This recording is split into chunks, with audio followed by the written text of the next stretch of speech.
Mr. Beach Watchparty, come on, what man? What? What the hell?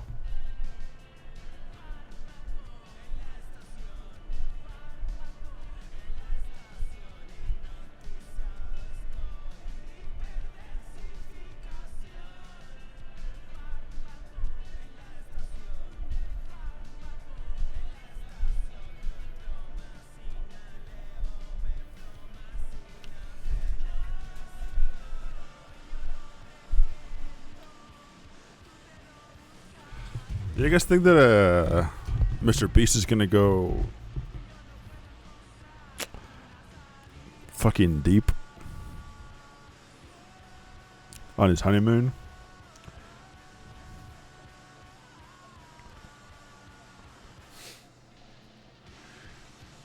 Y'all think Mr. Beast is gonna beat it the fuck up?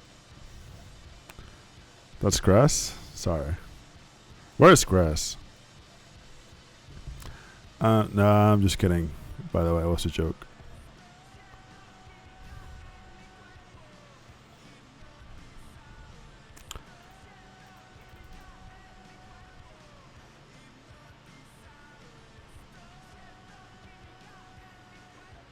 I think he's gonna eat it up.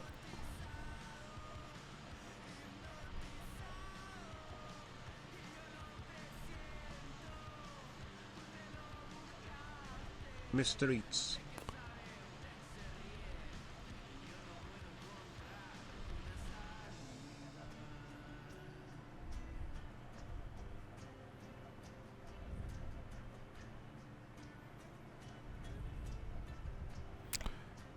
Mr. Beast still makes head? Dude. I bet he bites at it. With his big ass fake if I teeth. best that pussy up, is you gon' tell on me? If I bitch that pussy up, is you gonna tell on me? That's not funny, but that's fucking disgusting if you think about it. Dude, this video is so funny to me.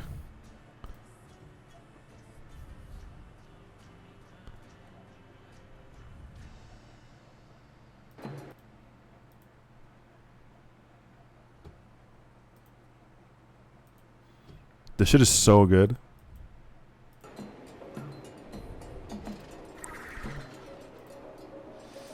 It's so funny. Whoa, what the fuck? It's so funny that this person hates this because it's so good. He got so sloppy he missed her beast. Hashtag okay mono. Hashtag what?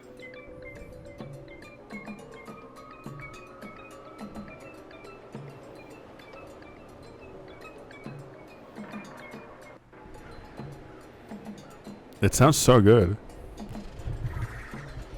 Hello, Sip Shoes. You fucking bastard. It's going at me? Bro, it's good.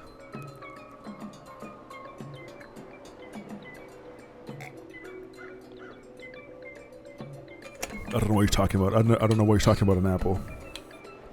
It's like Donkey Kong? But it sounds so good. Here, I'm gonna send it to Cam and see what he thinks.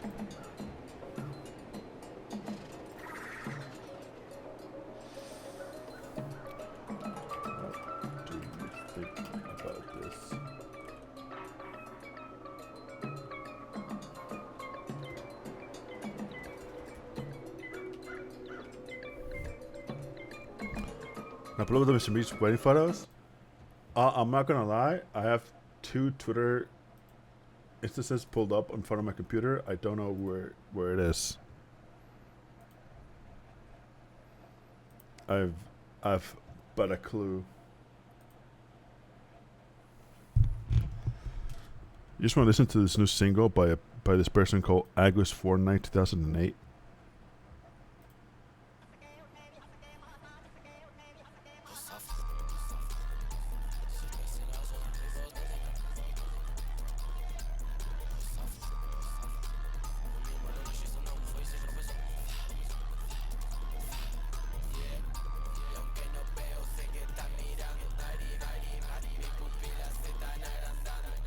Let the Whoa.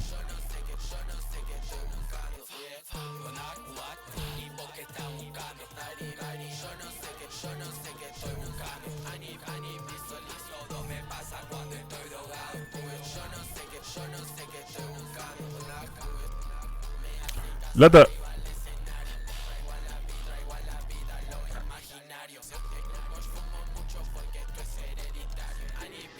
Today we will let the beast out.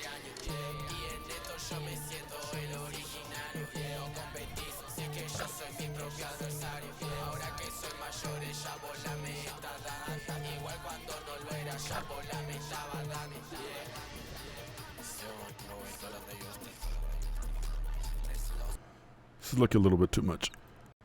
Ugh. Hello, Kate. Kate, have you seen that video about the person complaining about the Splatoon Raiders music?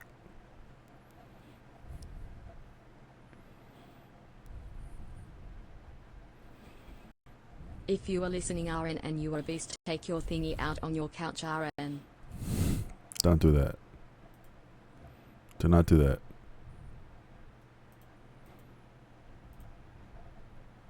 No?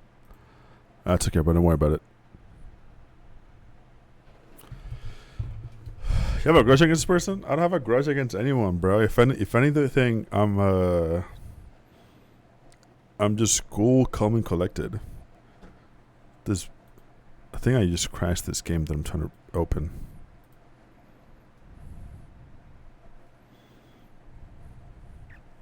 So what's up with you guys? What's up with you guys? I'm not pestering the lobies. Oh yeah, I replied to someone because they were pissing me off. Dude, Marathon is so doomed, bro. Everyone who posts about it is just the biggest fucking idiot of all time.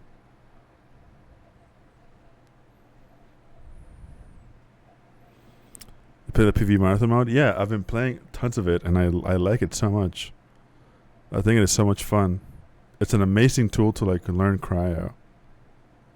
But then you have people on Twitter being like, "Well, it's not so great because I don't have enough room in my storage. I don't have enough room in my backpack, and also it's really hard. It's really hard to do the whole thing by yourself. Yeah, no fucking shit, moron. Like I don't know what these people want. You know what? I'm giving up on this game. I'm switching gears. Sunhill F did not even open, so I'm switching gears. Time for a Deadlock arc, bro. Deadlock is DOA. Borrow for Warrior 12. Jubia, what's a whole World Cup? Are you proud of me? It depends. Did you pay for that through a legitimate means? If yes, no. Super Autopets? Where's my controller? No? Then yes.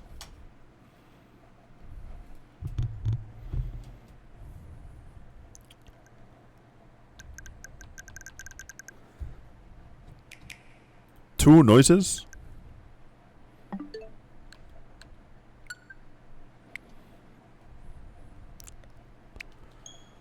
Where's this Splatoon Raiders video? I will search for myself. Here, I'll send it to you. I think I still have it on my... Nope, that's a different thing. What is that? That is entirely a different thing. Tomming Dashy Life. Yeah, wouldn't you like that?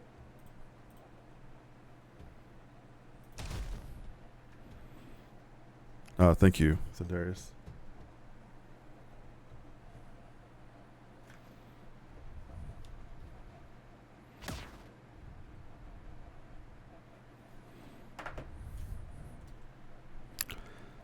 I play Deadlock once every 3 months and it's fine.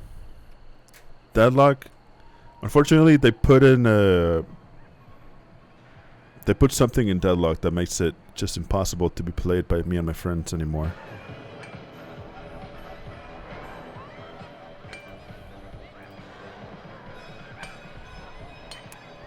Wokeness? Sure, why not?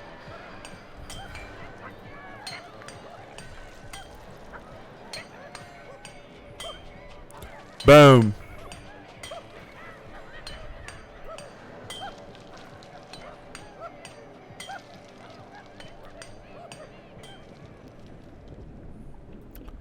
Banana. Bye boy.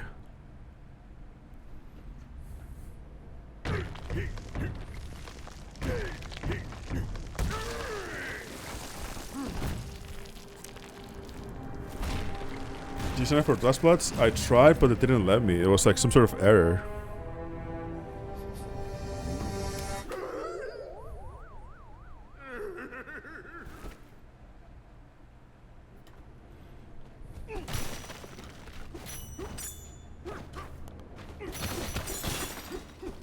Wait, hang on. My window's on the way.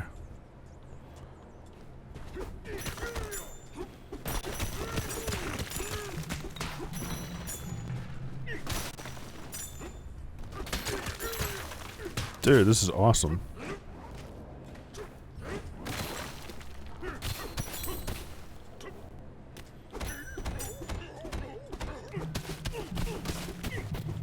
Can I just take everything out in the world?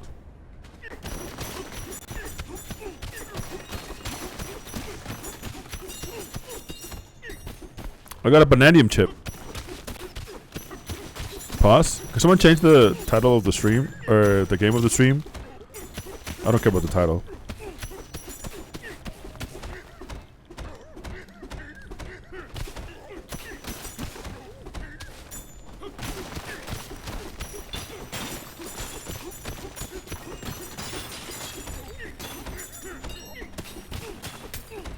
Dude, I just want to run around doing this. This is awesome.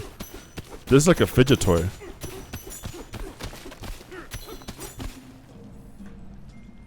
When I got my official response.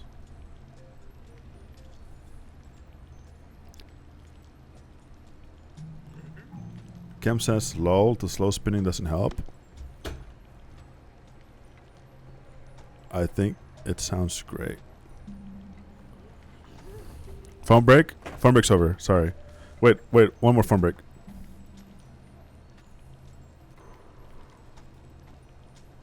Alright, phone break's over. Here, goes with the Twitter. Dude. There's something you gotta know about me and my friends is that they all agree with me on all my opinions.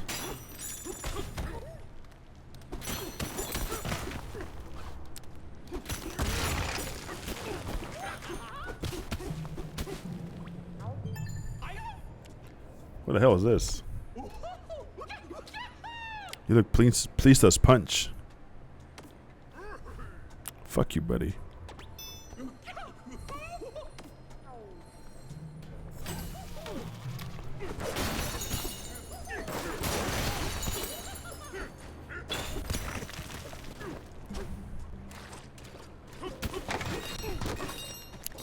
Nah, when did this game got hard?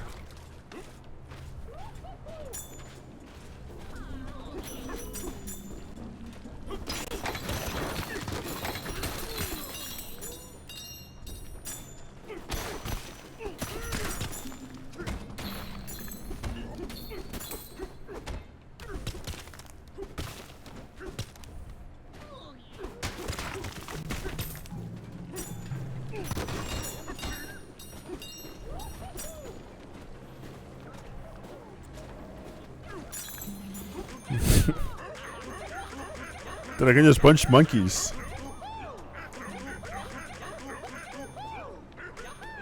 Oh wait, we're high-fiving. We're not even punching. Dude.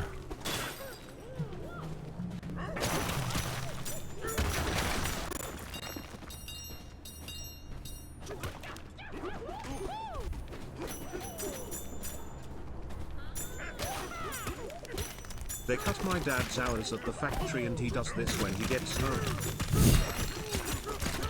But I'm glad to hear that.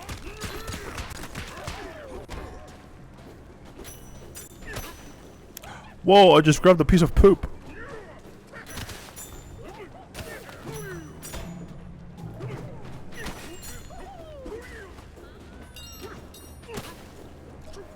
Wait, Mr. Beast? Dude, don't worry about it.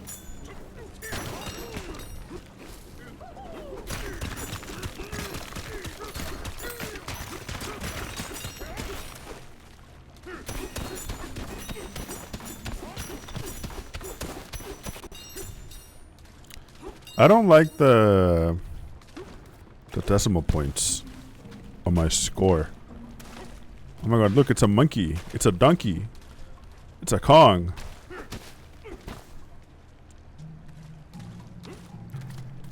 There's Kongs everywhere for those with the eyes to see them. I now pronounce you Mr. and Mrs. Beast. Mr. Beast does the gym face. Curb theme plays. What the fuck? I fell in a fucking hole. Bro, I'm stuck in a banana hole.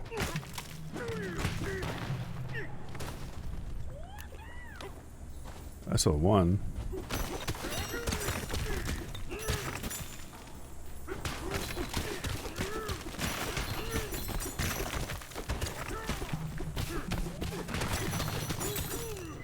What would you call your firstborn if you had just eloped with Mr. Beast? All right, POV. Mr. Beast just put one in you. What are you naming it?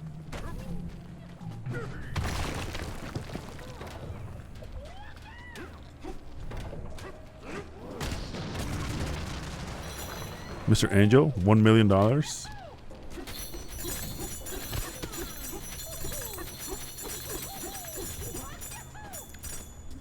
Dude, when is Mr. Beast gonna fucking grow up and start making some adult content? My Mr. Beast baby would be named Beastly.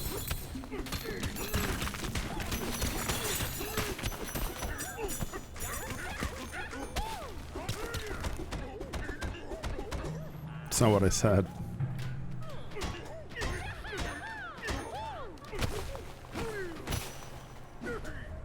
Hand slap. Fuck you mean hand slap? Oh, I see.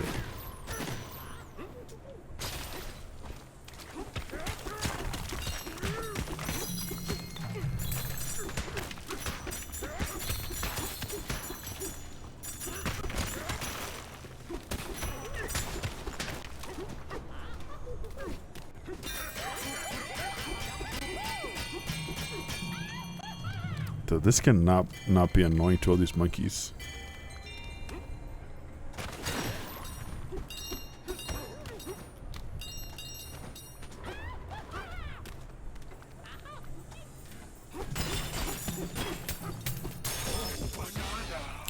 Oh, banana.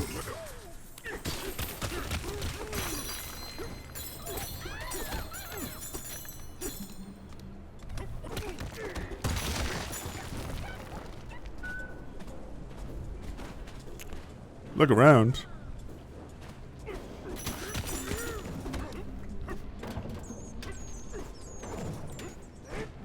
Hey Gilly, is there a sister beast?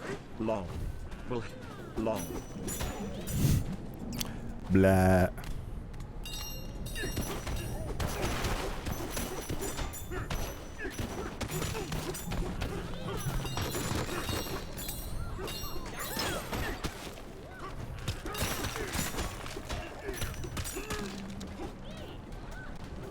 Guys, I heard that Mr. Beast got married, and his best man was Elon Musk. And the priest, yeah, it was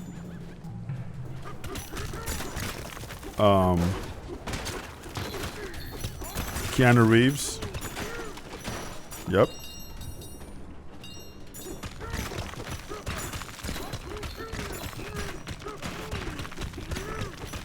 Oh my god, I'm making a donkey haul.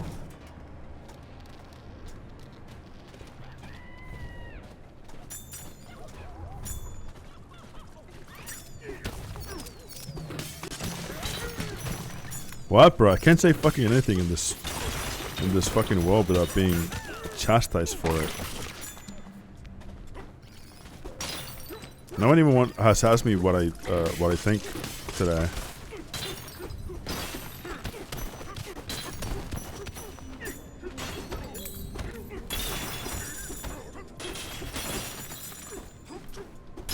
What do you think? Did I went out on a... I didn't really mean to go out on my bike today for very long because I think yesterday I really did get an awesome headache of being exposed to the sun. I think I got the thing before you get a heat stroke, a pre-heat stroke. So I woke up and I edited today's episode, which, by the way, I hope you guys enjoyed today's drop day, by the way, if anyone cares. Yeah, I got a heat tickle. And then I was like, oh my god, there's this person in the neighborhood on my way to the park where I usually go walk and meet the pig for a morning walk. And they've started like selling coffee out of their like driveway. And I walked past their house multiple times, but I've never really stopped by until last week. And then today I wanted to stop by to get a nice iced coffee because it's actually pretty nice and pretty cheap. But by the time I got there, it was like noon, and they had all their stuff away, and their door was closed, and not, you know, they weren't doing any service anymore. And I felt like a damn fool. Meet the pig? You know about the pig?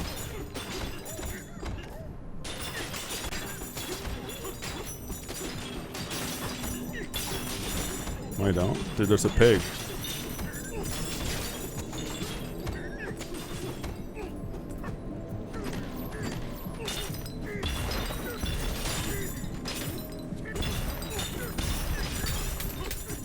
I barely talk about the pig now. Lately, not my obsession. That's a bad way to phrase it.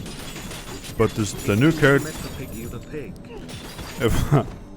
The new character in my life is this person who sells coffee out of their driveway. Because I really like their coffee, but I don't know.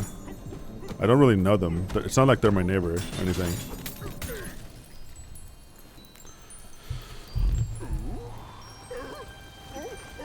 Dude, my fucking hat.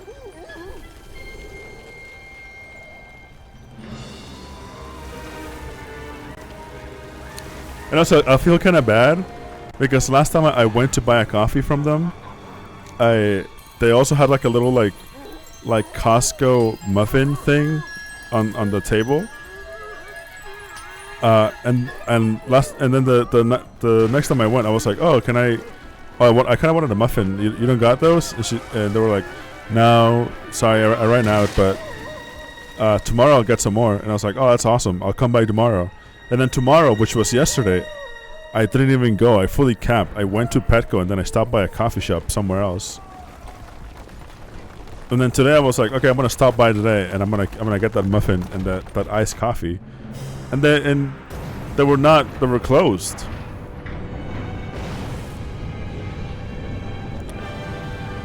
I fucked the inventory. Dude, I felt bad that I lied. Because I do like their coffee. I didn't put them out of business. It's literally just one person like sitting at a table with their driveway open to the public.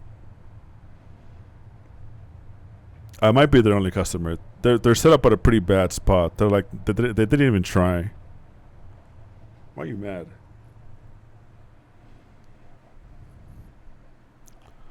Dude, I'll go by tomorrow. I'll go tomorrow early, and I'll be like, hey, I'm so sorry about not coming by every single day of this week. My chat told me that you'd be upset.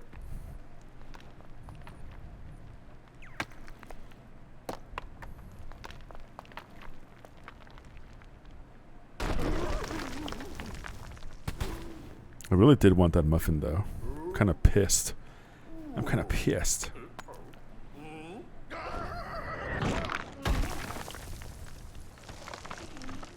do businesses all the time. See, here's the thing. It's not a business. It's a person.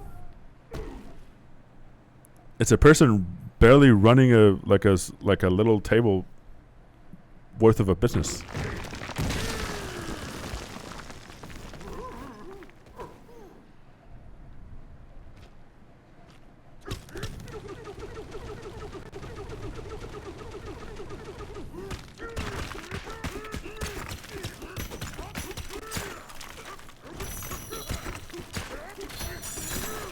Do they love just digging holes?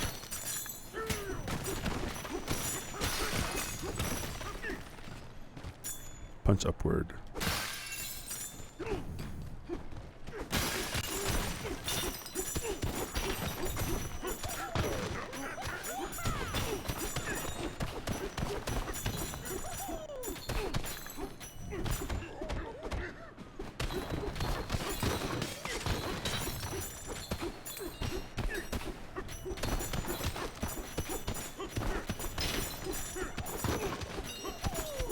It is very satisfying.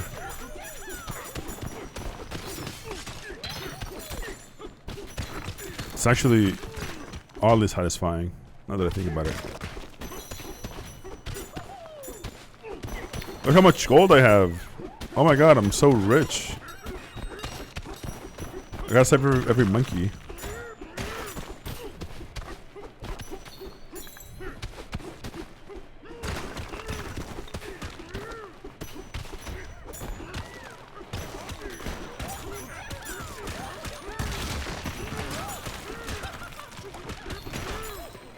I honestly think that Mr. Beast has got like a crate, like a 50 Shades of Beast type of thing going on. Oh shit.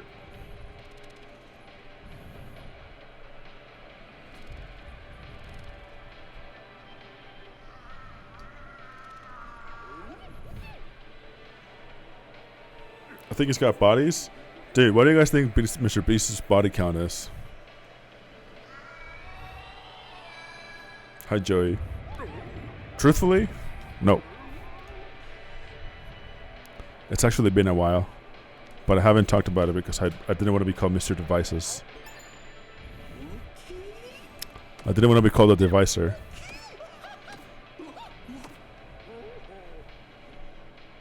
I knew it. I fucking knew it. What? What did you fucking know?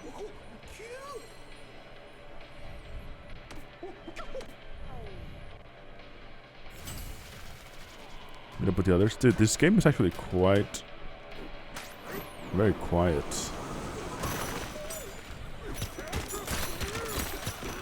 And this is gonna get switched to in secret. Dude, do you think I wasn't gonna play Dustbloods? I'm gonna be there. I will be there.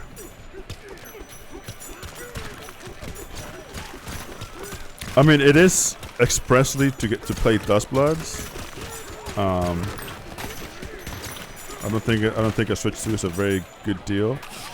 But also, I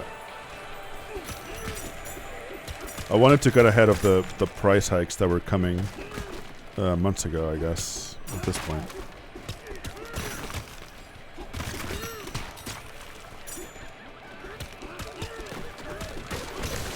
Can we ban Led Moron? I don't know what this guy's problem is.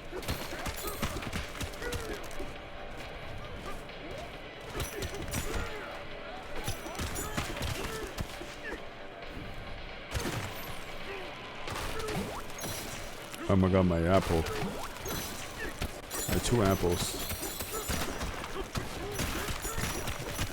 It's gonna expect it to be like a Night Raid thing, not a True Souls experience. I said at Angaf about Dustbloods. Okay, but here's the thing. Night Raid was fun as fuck. And what if Dustbloods is fucking fun as fuck?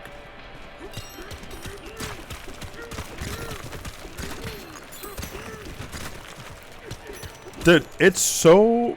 Thank you for bringing up Fire Emblem. It's so insane to me how Fire Emblem... what is it called? Awakening? It's just forever trapped in the 3DS. Like, that's it? It's just gonna be there? You can't...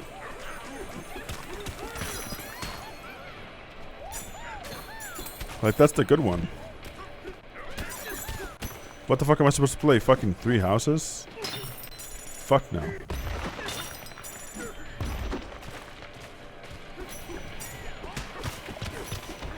Dude, when they port it and it's like a trilogy and shit, they're gonna make such a fucking big deal out of it. Is that... Oh my god, that structure is floating. Wait. My fucking realism, bro. What the fuck, Nintendo? 3DS is a retro console now? Dude, when I feel old, Nintendo Switch 2 came out 10 years ago.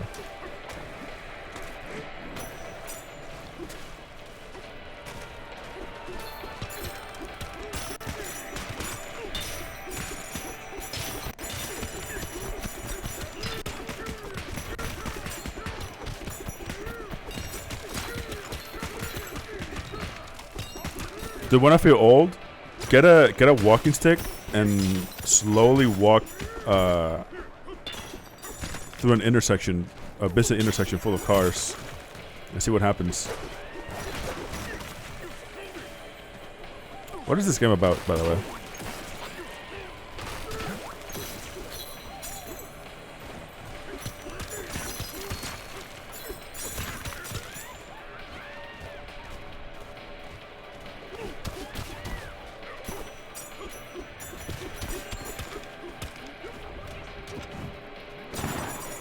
Oh my god, Donkey Kong Country Returns Part 1 million. When I feel old, just wait 50 years.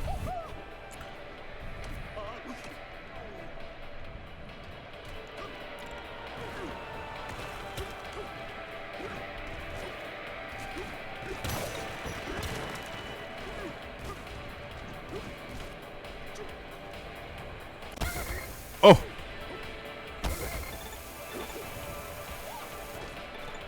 Tear off.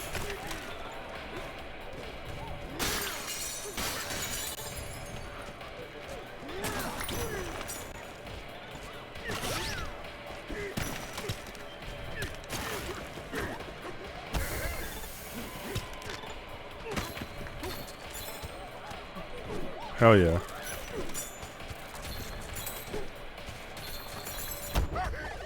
Oh, dude, I fucking got spiked. Dude, my money.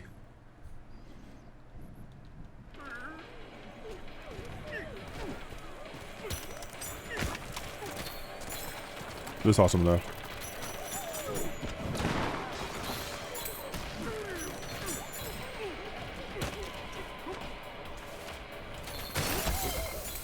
Oh, dude. Oh, dude.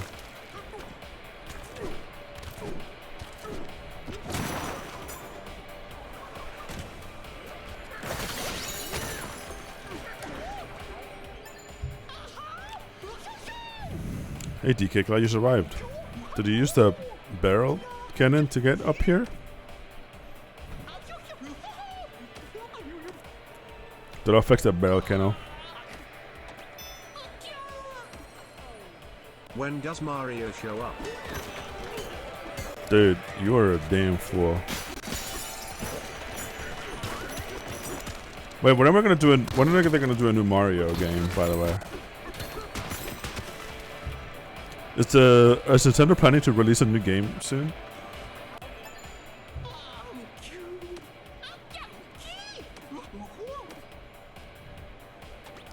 Three Houses was sterile.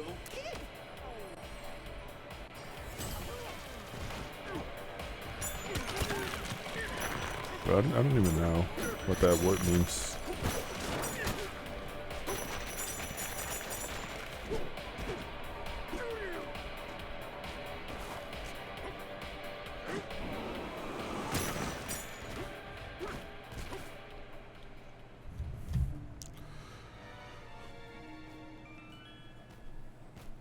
I've been hearing next year. New Paper Mario called Paper Mario and the Million Year Tomorrow. GTA 6 to come out so other games can release? Dude, why did they move the fucking Batman for J.J. Abrams movie, bro? That is fucked up.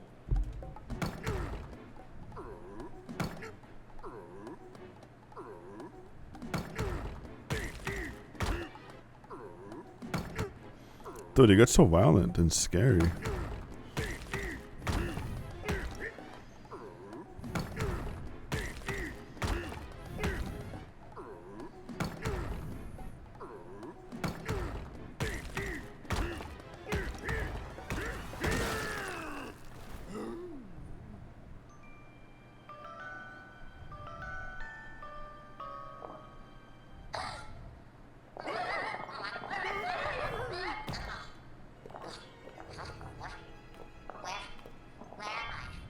Whoa, they speak.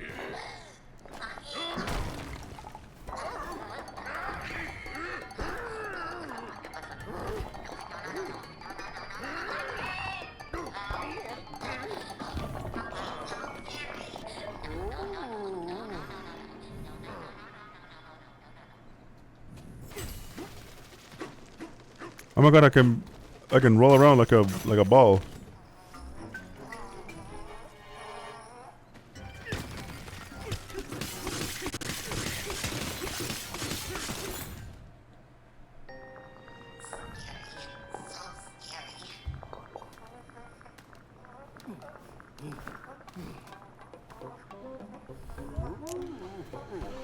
Dude, I'm so...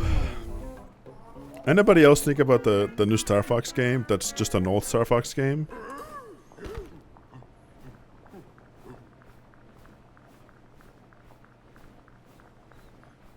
Like, a new Star Fox game sounds cool, but it's just an old Star Fox game.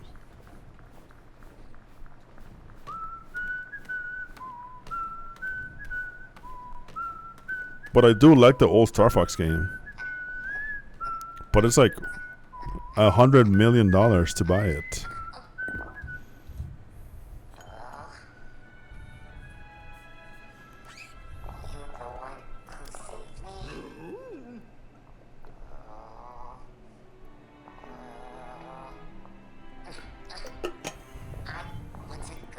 Rocky from movie. It's probably good, but I bet it's short. Yeah, it's the old Star Fox game. But it's got like crazy replayability if you've ever played it. Okay.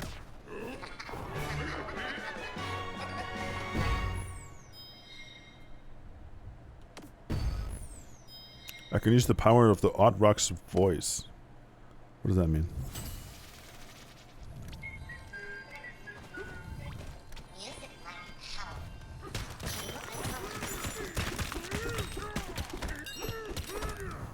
Damn, I got so violent up in here.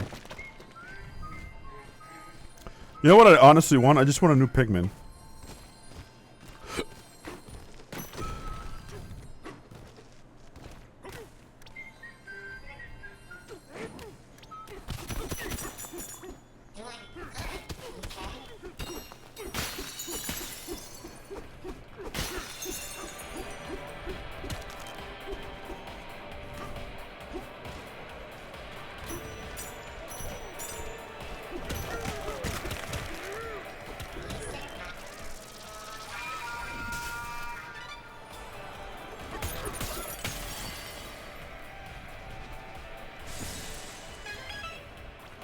Holy crap. Dread was so goddamn good. Well played, Red. I might be willing to try it out now that I've played Hollow Knight and Silk Song.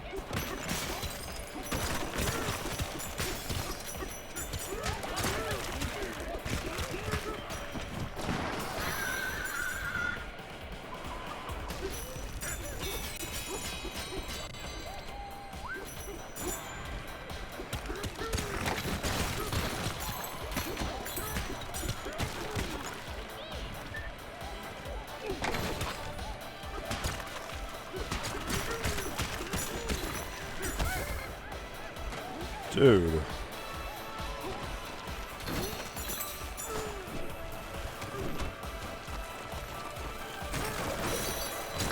Yo!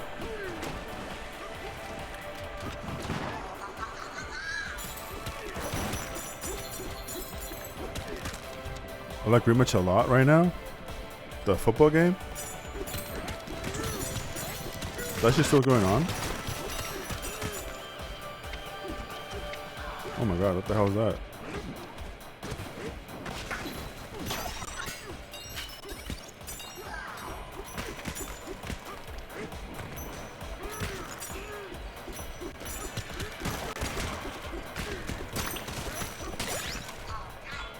I think Alex really liked rematch, but I never.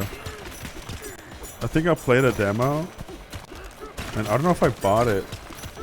But I was having like crazy like network issues, so I like befriended it.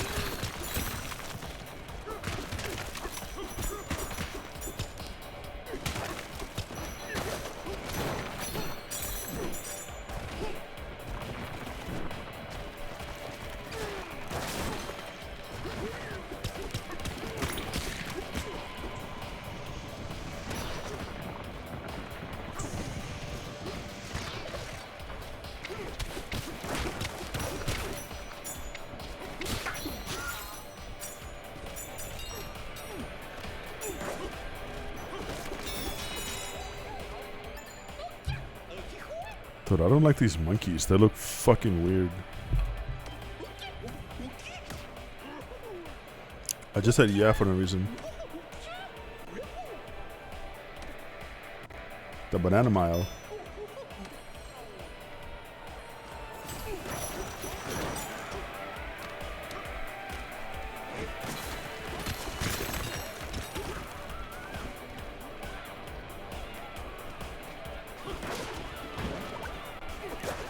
Oh, balloon.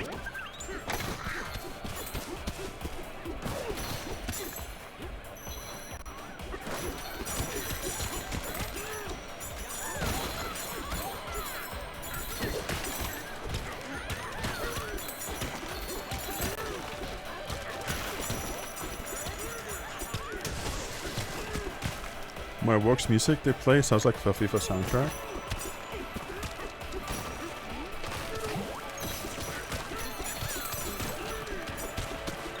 They've officially announced the new FIFA.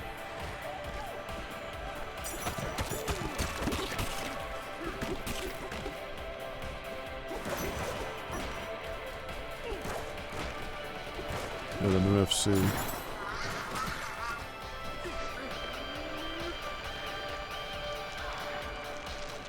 Fuck. Dude, I'm not strong enough for this.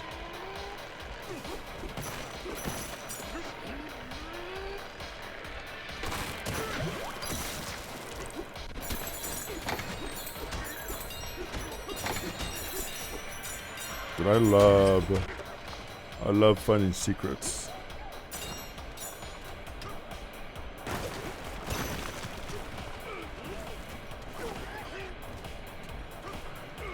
Wait, that's a sheer wall.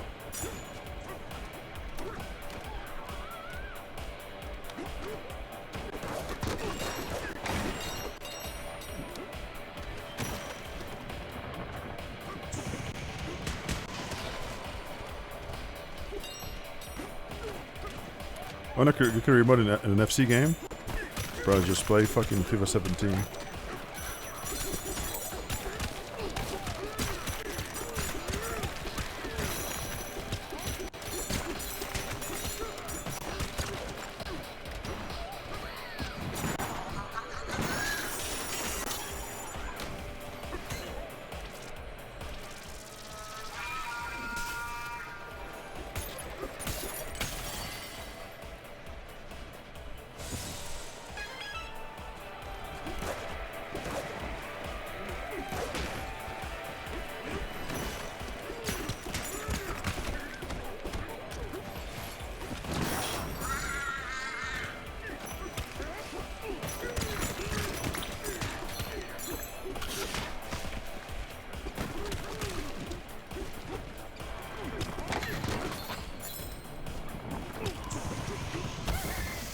Fuck, man, I thought I had a fucking...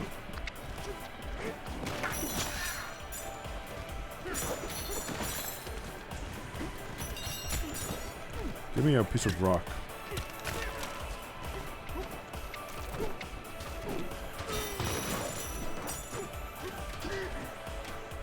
Oh my god.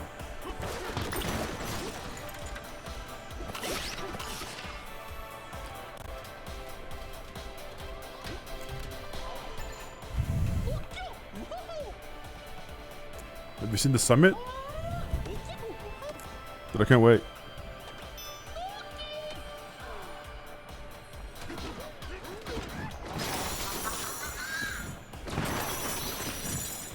Oh my god, just wait, hang on.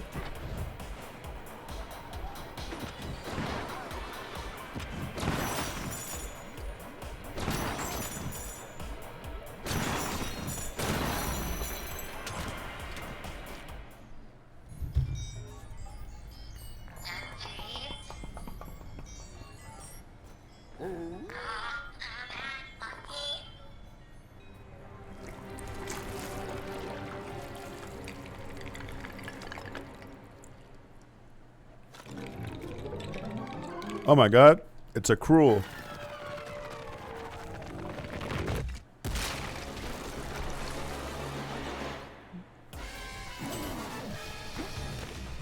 Dude.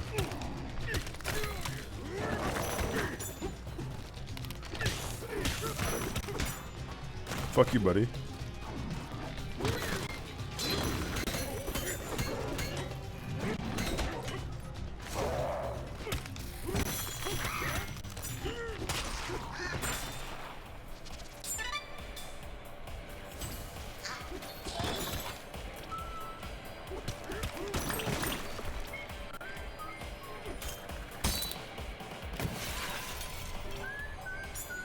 Dude, this does like feels awesome on the controller.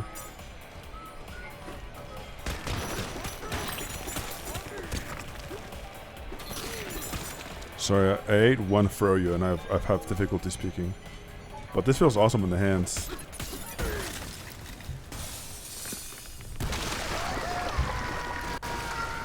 Switch Pro controller had a good feel. Has? Yeah, buddy. Has. That's right. This is the Switch 1 Pro controller.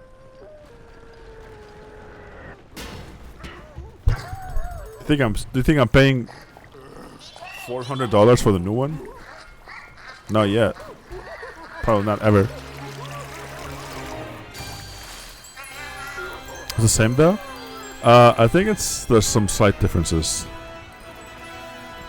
I think the biggest one, aside from the new C button, the biggest one is that you can't turn on the Switch 2 with the home button on the Pro controller, but the Switch is literally just sitting right here next to me.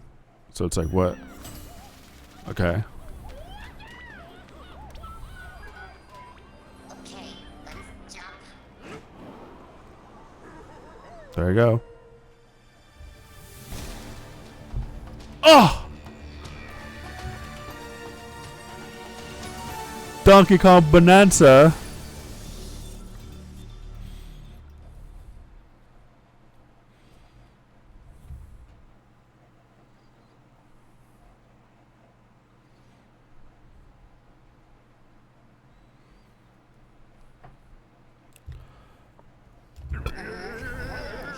I met an IRL devicer recently. Really? How were they like? How do you know they were a real devicer? Who does donkey fuck to make the little ones? What? Oh!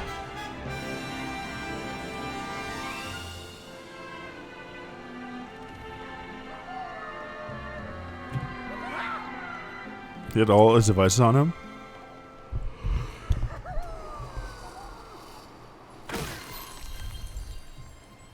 Ape cape. Oh, banana. Wait, this is TikTok? What the fuck? It's an RPG!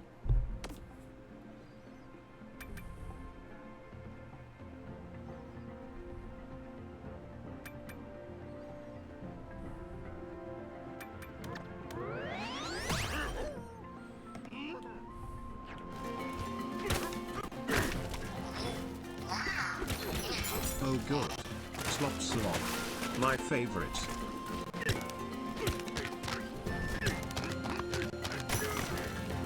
Dude, the fucking... These rocks are no joke.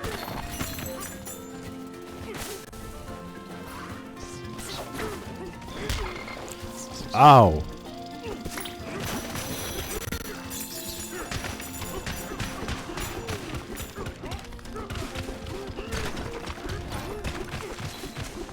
The hell?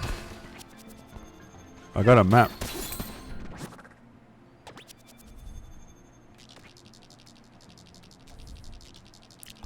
Whoa, this is a cool map.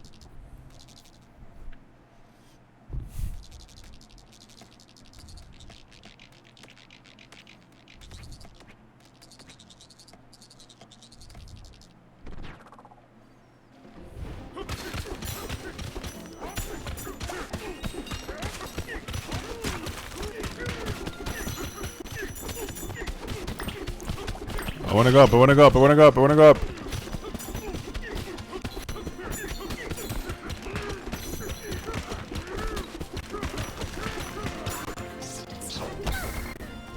Dude. The fuck?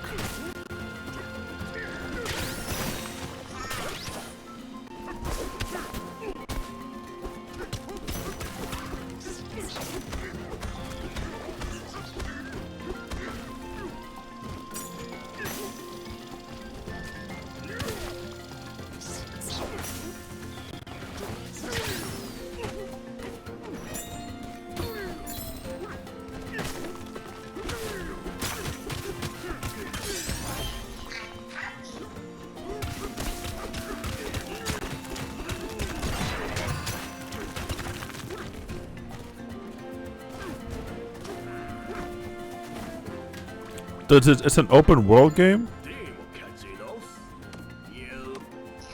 live. I understand that. There's someone over there. Checks the map 787 times. Where's that yellow paint when I need it?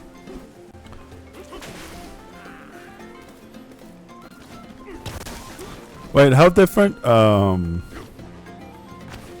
different is Silent Hill 2 from the remake?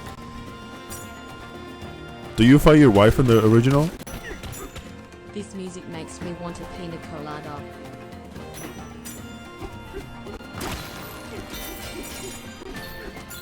Yes. Yeah.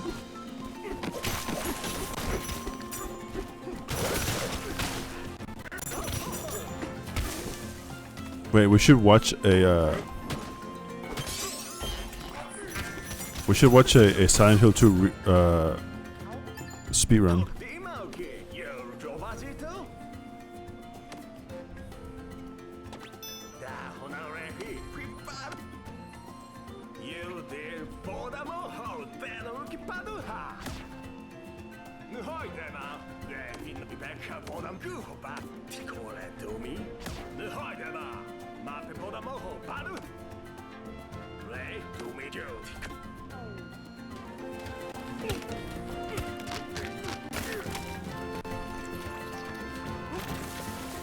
Oh shit.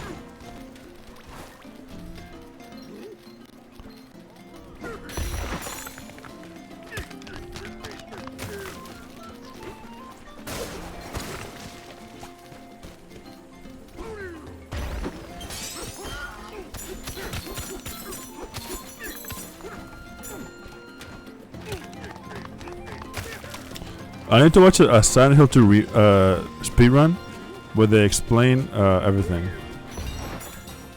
I need them to explain the themes and the ending and what everything means, basically.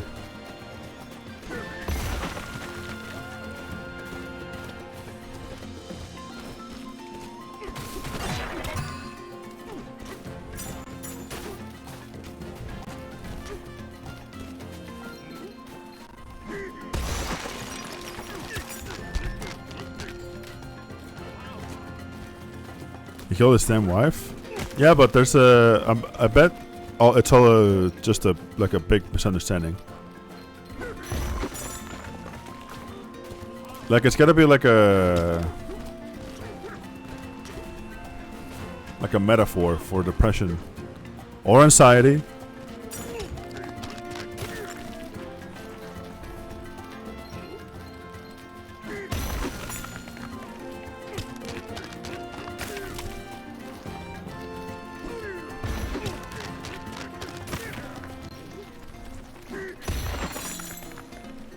A fossil right there. There are no metaphors in the game. It's an allegory wrapped in a metaphor told through the lens of imagination.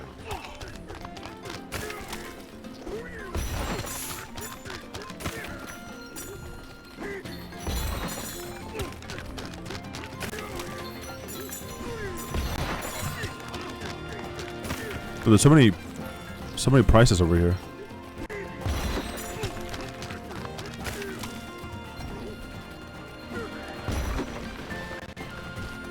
I don't think James is young at all.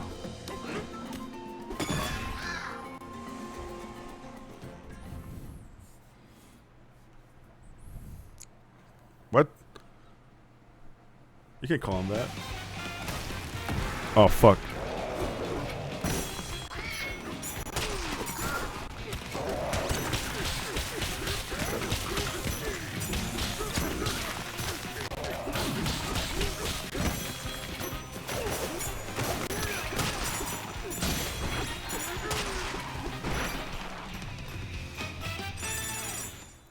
Ooh, banana. Who's 26? It's not 26. What? It does not look 26. You're fucking with me.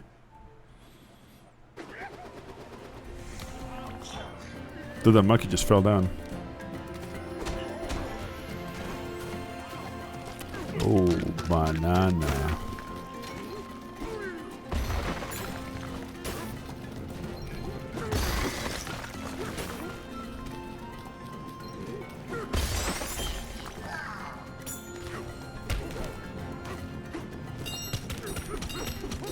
But maybe I should look up a video essay and have it play in the background while I learn.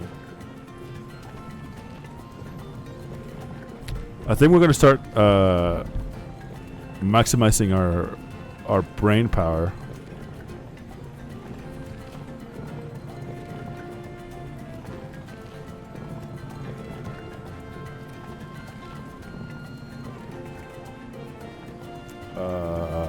Story explained. 50 minutes.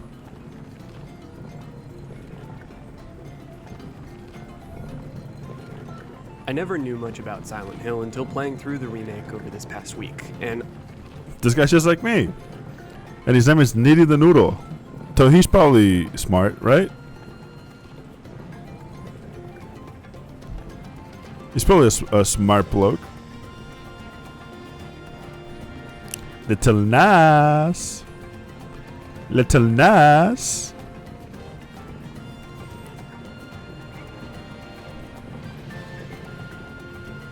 How you be writing your raps, Little Nas? I can confidently say that the reviews don't even scratch the surface of why it creates such an incredible atmosphere. Silent Hill Really? 2 made me think about horror in an entirely different way, and I feel both terrified and in complete awe at the fact that my generation, the bunch of brain-rotted gremlins that we are, have had it pushed into our hands as consumers. This video is made for two kinds of people. First, the naive ones who, like me, don't know much about the Silent Hill franchise, and second, the hardened veterans who hold this franchise to be something so important to them as both a nostalgic and simply beautiful work of art. Silent Hill 2 gained a reputation of being especially sad compared to a lot of the stories across the other games, and let me tell you, that could not be any more accurate. This is a depressing story, so if you're ready for a roller coaster of emotions, then I invite you to come along with me and immerse yourself into a town. But not just any town. A town that draws... Ooh, banana. A town that doesn't let you forget. A town that becomes your nightmare. Welcome to Silent Hill.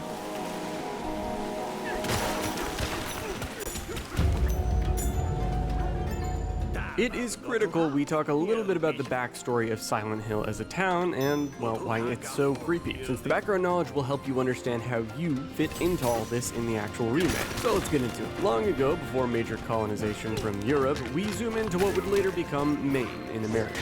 Toluca Lake specifically used to be inhabited by Native Americans. These natives called the land the place of the silent spirits, and it not only had the spirits of the natives' relatives, but Whoa, spirits this is that they going deep. believed had inhabited the trees, rocks, and water around them, meaning this area may very well have been a resting ground for any spirits, with the natives just having settled there at that point in time. And speaking of settlers, after European colonizers arrived in the area, an early version of Silent Hill was built, establishing a settlement. The Native Oh my God. Americans were forced out of their lands in the process, and as such, what Silent Hill would become is a bleak reminder of what happened to many Native American peoples in the earlier days of North America. During this time, before the town was coined Silent Hill, a woman named Jennifer Carroll would come to be an important piece to the puzzle. She was basically a saint to an institution, or really a cult, which was known as the Order. Carroll was executed due to political opposition, likely... What is he talking about? This is all fake. It's really about killing a lady. Why is he talking about all this shit? But my browser was frozen because I paused the video.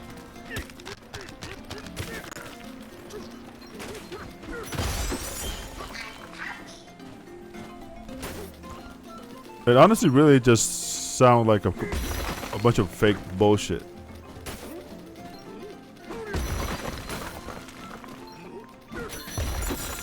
It sounds like what Remedy games would write for Control.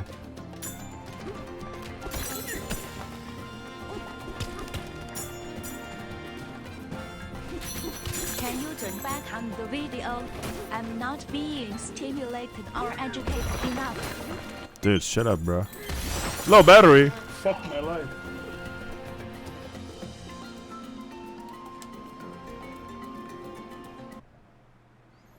Whoops. I'm sorry.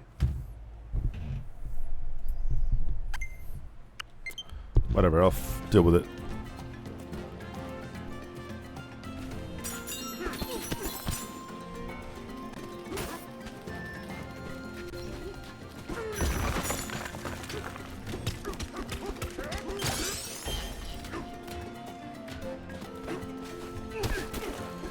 Dude, the video doesn't want to play anymore.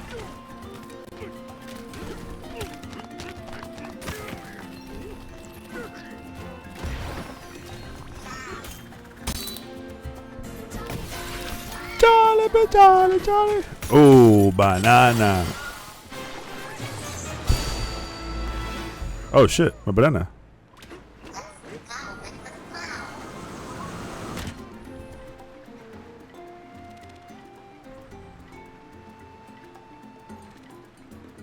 Guys, stop freezing my computer.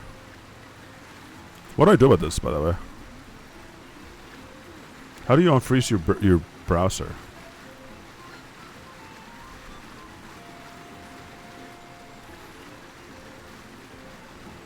Meaning the witch trials, since this was in the 17th century. It being something to do with the witch trials, or at least religious reasons, is further evident by her memorial found in Rosewater Park, containing a plaque which says, "Victim of persecution by the Christians. Jennifer Carroll lived with pride and honor. What happened here shall never be forgotten." But why is this important? Well, after her death, at the start of the 1700s or 18th century, a plague ravaged the town, killing off most of the residents, and the ones that didn't die left due to the outbreak. Because of this, the town actually lost its original name. In the 19th century, a penal colony of prisoners, was formed near Toluca Lake, mostly from people who believed in manifest destiny, and they were the ones who at last named the town Silent Hill. During this time, they established a prison and a hospital. But oh boy, Silent Hill is an unlucky place to be, because a second epidemic started to surge through the town. They survived this though, and businesses like the Gillespie Coal and Iron Company established the Devil's Pit mine Do you really want one? And in the 1850s, the Wilkes coal mine opened, which caused the town to be booming in its economy. There's other events that happen, but they're not important to any of the locations you go to in Silent Hill 2, so let's stay laser focused. In 1862, the town formed the Toluca Prison to house prisoners of the opposition during the Civil War. Though I'll with write the one. conclusion of the battle, it turned into a correctional facility. All seemed well and good, aside from, what just happened with the Civil War, until people started to go missing again in the quaint little town of Silent Hill in 1890. In the early 1900s, or 20th century, the Toluca Prison closed down for unknown reasons, and the Silent Hill Historical Society took its place, which is kind of like a museum. With a non-functional prison and the mines running dry and constantly closing, the town changed to more of a tourist site to gain revenue. Not long after, in 1911, a local legend started to spread that miners discovered mysterious symbols within the mines, with speculation forming that it was witchcraft or from the occult. After this, the Gillespie Coal and Iron Company suspended any more mining in the cave due to reports of mysterious creatures being seen in it. These were likely the early forms of the entities we see in the Silent Hill games. Jumping to the latter half of the 20th century, a girl named Alessa Gillespie was born, and she had a strong connection to the paranormal. We're not going to cover her entire story Fuck because your for map. Silent Hill 2, it's kind of irrelevant due to the game being mostly an isolated storyline. But we can cover her later if Konami ever does decide to do a Silent Hill 1 remake. Getting back to it, it was around this time that Silent Hill started to gain its trademark curse of attracting sinful people towards it. Sinful people like a certain main character that you play as in this here remake. So without further ado, let's talk about James. James! It's I know around that the guy. 1980s. This is James Sunderland, a regular everyday Joe office worker, depression included. Oh, and he's the protagonist of Silent Hill 2. The game begins with James as he's washing his hands in an old run-down rest stop. Leaving the small building, his car can be seen parked right on the outskirts of the eerie town itself, overlooking the Toluca Lake. James is searching for his wife, Mary, who at this point in time he believes to have been dead for 3 years from an illness. I say he believes because not all is as it seems. James is in a delusional state of mind, which over the course of the game and his journey into Silent Hill, he'll come to interpret in one of a couple different ways depending ultimately on how you finish the game and which ending you get. But let's not get ahead of ourselves. James needs to find Mary, and while he believes she's been dead for 3 years, Silent Hill is calling to him and his desperation to reunite with her, believing this town could do just that, either in life or in death. From the get-go, you don't know much about James other than through the subtext of the letter that Mary's voice can be heard reading in the beginning of the game, explaining how her and James felt sentimental about Silent Hill being a place they had visited during their best days, before she had gotten so sick. He had promised he'd take her back one day, but never did. And strangely, she says in the letter that now she's in Silent Hill, alone, waiting. This is at least James's perception of the letter, and so, with some hesitation, he ultimately begins his hike down into the eerie, quiet woods, following a trail that splits off from the main road. As James walks down that trail, you start to feel the I'm not sure unsettling so weight shit. of your decision. I'm not entirely convinced that it's not. Okay, that was not water. As you should well know by now, you're not approaching a normal town. Before you know it, What? the further you walk towards the inevitable, the more fog really starts to surround you. The fog is coming, the fog is coming, the fog is coming. Hello, I am Mr. Beast. The fog. Eventually you reach a strange The hell? well with what What was looks like that? a red square, or perhaps a letter. What was that all inside about? it. This acts as your save point, and while its lore significance is not clear, it's almost as if it is symbolic of the letter being the thing that allows James to push on, to remind him of what he's really here for. Reaching a cemetery, a lovely place to be in a horror setting, the irony is that this is actually one of the most peaceful places you'll ever be in this game. It's here that you meet one of the few fellow reoccurring travelers to the town, Angela. Excuse me. She's a little anxious after you gave her a Freddy Fazbear jump scare, but ultimately she has a short conversation with James and explains that it's probably best to avoid the town altogether due to something being not quite right. And when James says he's looking for someone, Angela says that she is too. She's looking for her mom. With the connection established of having similar goals, the two ultimately split off on their own paths, both feeling like they need to go it alone. To the nene. That's the most feminine dodge ever. You head through and out of the cemetery, reaching a long dirt road. Why are they playing? Why is he playing this game on Discord? It's the rocks from Ark Survival Evolved. Also, fun fact, there's a chainsaw you can find this early in the game along the path when you're in New Game Plus mode. Wait, chainsaw. Reaching a locked door, you're forced to look around for a way to open it, and while scavenging, you find a key to do just that. The further you move forward, the further you approach the point of no return, though if we're being honest, that should sail the moment you enter the forest. You eventually find a map of the east side of Southvale, helping discern your bearings a little bit in the never-ending fog. And speaking of which, you're certainly not alone in it. Oh. I like his fucking eyebrows. Like, the fuck did I just see? Wait, you got a nice ass. Wait, hold on. Wait, come back. Eventually, you're confronted with the creature. I don't like this commentary Pay that attention they're to its doing. appearance, because the creatures in Silent Hill are a manifestation of the traumas, the regrets, and the sins of those that it torments.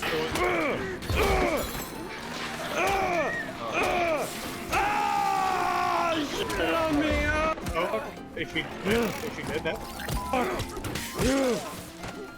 You. Okay, she's dead now. Or it, or whatever. You continue to make your way through the town, finding clues and key items, all the while with James having a rather delusional, irresponsible reaction to it all. He doesn't seem to be as afraid as you'd almost expect, but this kinda isn't surprising considering he's probably been through a lot in his life, and the town has likely been having an effect on his mind ever since he arrived. All that matters to him is finding Mary, and he will crush as many of these monsters as he must under his boot or by the force of his nailed plank, if it means reaching that goal. Along the way, you find a lovely, totally inconspicuous hole in the wall and do what any reasonable person would do in this situation, promptly f***ing around and finding out. I'm gonna put my hand in the hole. Oh, I'm gonna fist it. What? Shoot, number two. This whole James putting his fists in weird places is going to be a recurring theme, along with other reckless activities such as jumping into bottomless holes. But that's I don't for like later. this guy. Eventually, James triggers a whole lot of creepy thigh monsters and makes a mad dash for an apartment complex, locking himself inside. Exploring the rundown building, you eventually find a flashlight. Oh, but not. This video sucks. This is stupid.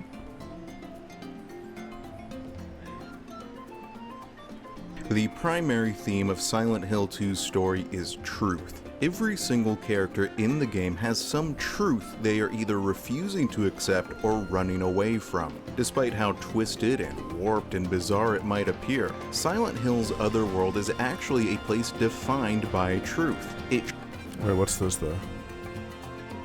Silent Hill 2 has 8 different endings. 3 that can be achieved on your first playthrough, and 5 more that can only be accessed by meeting specific conditions on New Game Plus. Let's take some time to review all 8, examine what it takes to get them, and consider what they tell us about James, Mary, and the overall story of Silent Hill 2. Before we get to the endings themselves, first we need to talk about the third and final act of the game, so that we can have a good foundation to build off of moving forward. In Silent Hill 2's closing hours, James arrives at Lakeview Hotel in search of a videotape he and Mary made together the last time they were here, during the vacation to Silent Hill that we hear about quite a few times throughout the game. James will find that videotape in a safe in the basement, and after solving the music box puzzle, he'll reach room 312, the room he and Mary stayed in during their vacation.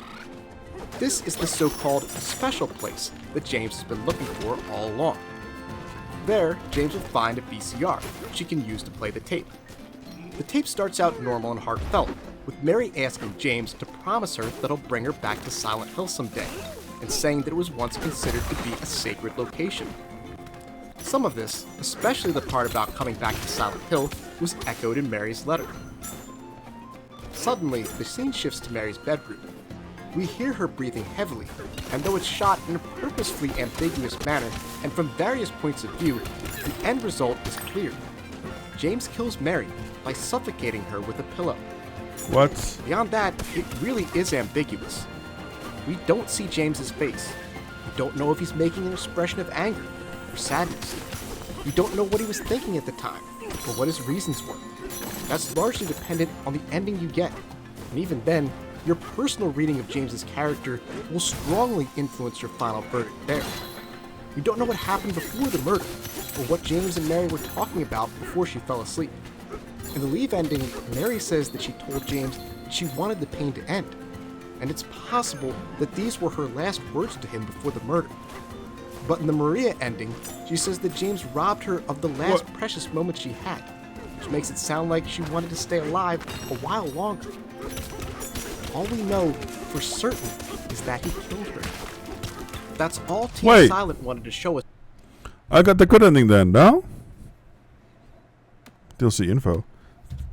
She was like, you made me so happy. She was happy in the end. I got the good ending.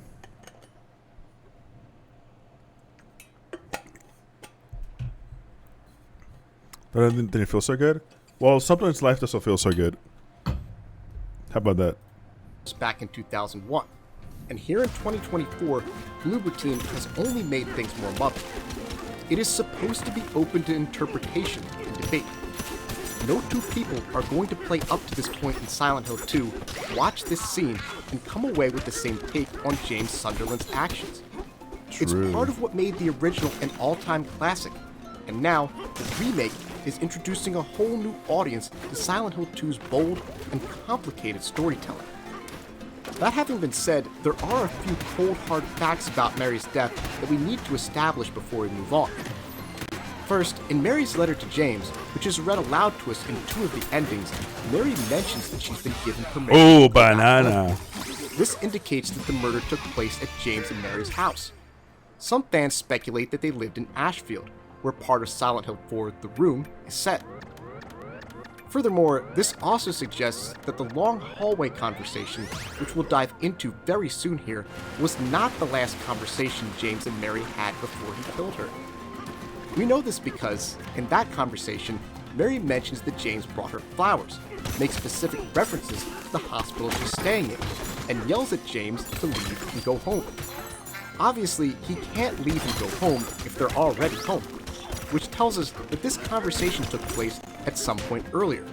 Personally, I suspect that the long hallway conversation took place during James's last visit to her in the hospital, the visit before he came to pick her up and bring her home. This also explains why the cops aren't actively looking for James. No one knows that he killed his wife, because he did it while they were at home, and not surrounded by nurses and doctors. And as for Mary's death itself, some view it as a mercy killing. Others, straight up murder committed by a selfish husband who wanted his wife out of the way. Some folks argue that it's something in between. The various endings that follow leave plenty of room for all 3 interpretations. But make no mistake, what James did here definitely wasn't planned. In the video, we see James sneaking up on Mary while she's sleeping. We also see signs of a struggle, evidenced by this camera shot here, which shows Mary grabbing James's arm, and the sounds that accompany all of this. So while there are many acceptable interpretations behind the reasons for James's actions, and though, depending on the ending, you can make the case that Mary wanted to die, that she wanted the pain to end, you cannot make the case that this is an assisted suicide or something along those lines. Because in that moment, Mary doesn't know what's happening to her, and she resists. So either James pulled a George and Lenny from A Mice and Men, or he did something far more sinister. A what? With the tape over, James admits what he did, and even comes clean about it to Laura, in a scene that just fucking guts me. The acting here is brilliant, and you can clearly see just how much Laura loved Mary, and how guilty James is. After Laura chews James out and leaves, there's an otherworld transition, but not in the direction you'd expect. You'd be forgiven for thinking that what happens here is that we shift from the real world's Lakeview Hotel to the otherworld Lakeview Hotel. But it's actually the opposite. As it turns out, we've been in the otherworld Lakeview Hotel since we arrived. Whoa. The real one was torched in a fire sometime after James and Mary stayed there on vacation, meaning that as the fog dissipates and James sits alone in the hotel room, we're actually leaving Otherworld and returning to the real town of Silent Hill. This is a topic that Masahiro Ito has talked about a few times in the past, and brought up again now that folks are discussing and analyzing the remake. Masahiro Ito, for those who are unaware, was the creature designer for the first 3 Silent Hill games, and the creator of Pyramid Head. The Bloober team brought him on to help with the remake, which, if you ask me, is a big part of why it turned out so well. The fuck? What this tells us is that in James's Otherworld, despite how hellish it is in locations like Woodside Apartments and Brookhaven Hospital, Lakeview Hotel, his special place with Mary, is exactly as he remembers it from his vacation.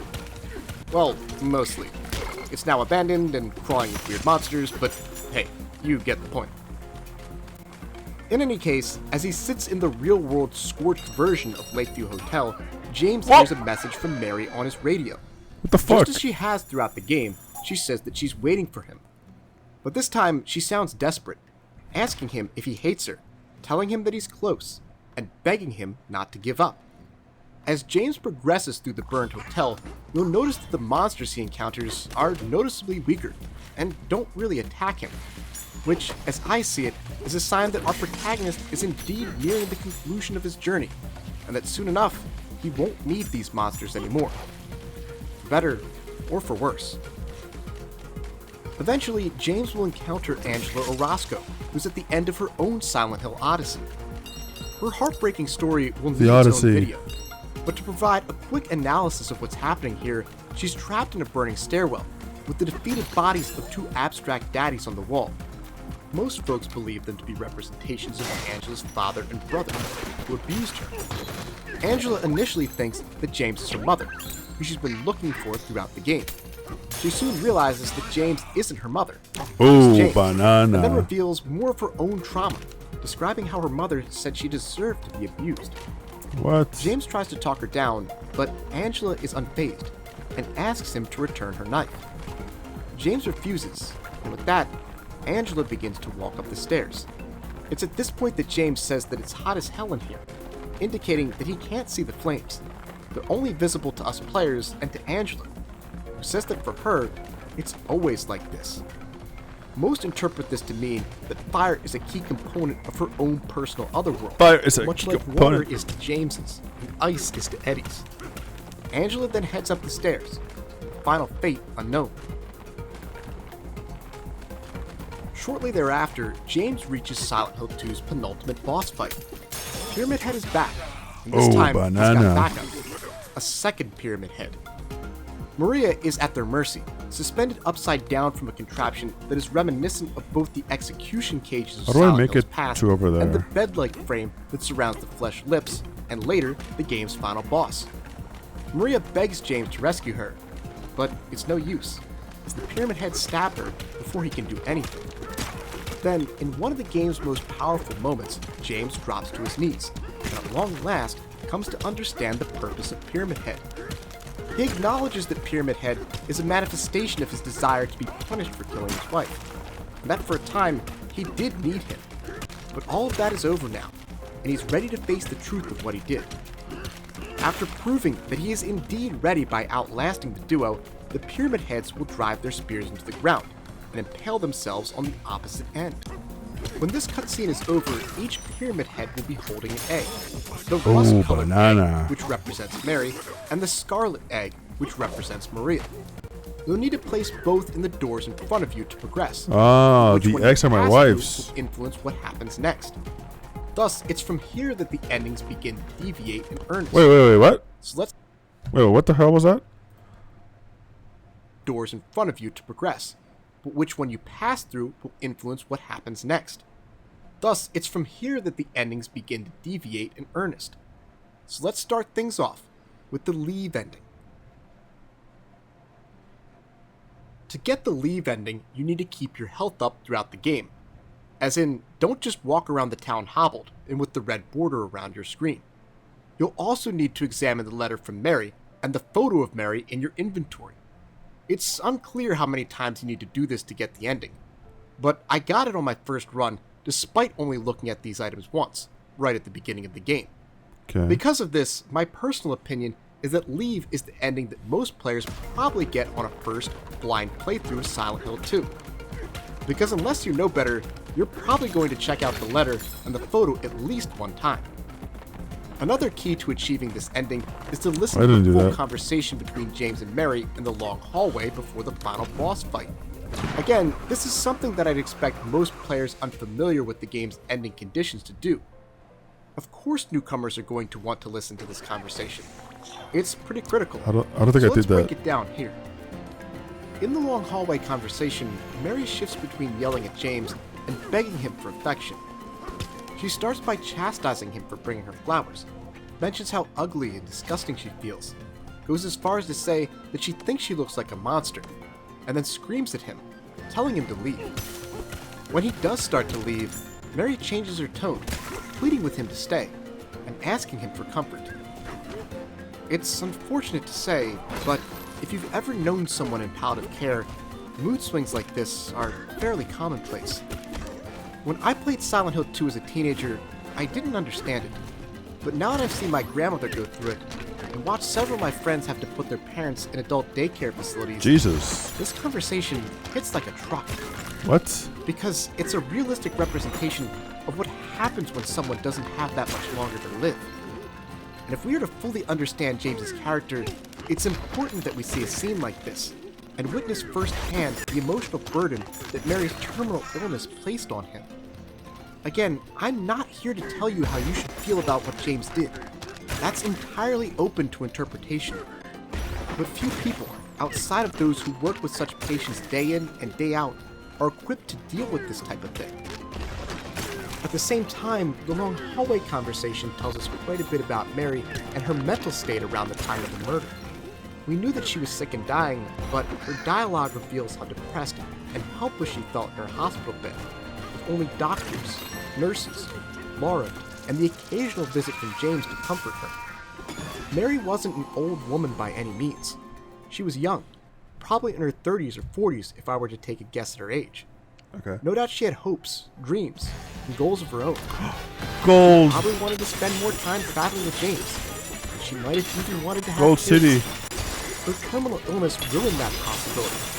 Thus, she has every reason to be as emotional as she is here, even aside from the fact that, as I mentioned earlier, folks in palliative care often have moments like this. And as any wife would, in these circumstances, she surely wanted comfort from her husband. Based on Wow. Mary's letter, and by his own admission, we know that James struggled to provide that comfort. If James had been better in this regard, if he'd stuck to the vows of in sickness and in health, and visited her more regularly, and been more attentive to her needs, then perhaps he would have known that she had no interest in flowers, something that seems to have set her off right from the beginning here. True. All this is to say that even in a generous reading of James's character, I think that the long hallway conversation suggests that James had some serious shortcomings as a husband. It's a really complicated and human situation with lots of valid points of view on the matter. which again is Oh my part God. of what makes Silent Hill 2 such an all-time classic, and an example of some of the best and most authentic writing in all of video games. After leaving the long hallway, James ascends to the top of the hotel and meets with who he initially believes to be Mary. But he soon realizes that it's not Mary at all. It's Maria, having taken on the form of Mary. He apologizes to her and says that this can't go on anymore. He knows the truth, that Mary is gone, that he killed her, Oh my and that God. nothing will bring her back. Furious, Maria refuses to back down and Curious. transforms into the game's final boss. In the OG Silent Hill, the name of the final boss was Mary, but the remake simply refers to the entity you fight here as her. Personally, I like this change, as it reflects the fact that there are multiple conversations that can happen here, some with Mary and some with Maria, and leaves further room for interpretation. The battle with her lasts 3 full phases, and even changes arenas a few times. Once she's defeated, she'll collapse, and in order to progress, James will need to hit her one final time with any of his weapons.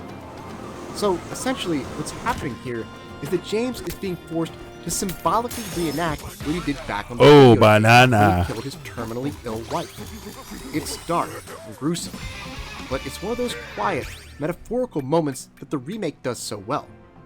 Before he can move on to the ending, he needs to accept that he really did kill Mary, one final time. 2 points. With the boss fight over, James is granted one final conversation with the real Mary. She's affectionate towards him, and though James apologizes for what he did, Mary dismisses this, saying that she told him that she wanted the pain to end. Still feeling guilty, James brings up the selfish reasons he wanted her gone, Oh going wait. as far as to say that he hated her. But Mary shuts this down too, saying that if that's true, then why does he look so sad? Okay, so this is just the one that I didn't get, right? Hang on, I think I want to... Dude, I didn't know what I was supposed to do. I didn't realize that this game had, like, meaning and endings and shit.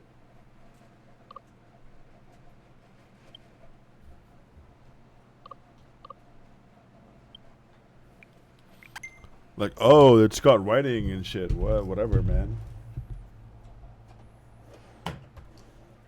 Sorry, I'm grabbing the... I'm switching my control. Yeah, it's got fucking themes and whatever. She then gives him her real letter, which we see James share with Laura. The game then reads the letter out loud as still shots of Silent Hill are shown on the screen. In the letter, Mary goes into greater detail about how her condition made her feel, and describes how she suffered in her bed, sick, lonely, and depressed. Dude, She no. says that she knows how hard her illness has been on him, that it shows every time he comes to visit. She also expresses that she hopes the pain will end soon, so that James can remember her for the person she was, and not what the disease turned her into. This would seem to support the viewpoint that Mary's death at James's hands was a mercy killing, an interpretation that works well with the Leave ending. But again, whether or not that's really what happened here is entirely up to you. She concludes her letter by telling him that she wants him to move on, to live for himself and others, because he made her happy. As she says this, we see James leave Silent Hill with Laura, Well, I sort of saw implying that that. he tends to take her in and raise her as his own, something that Mary herself dreamed of doing.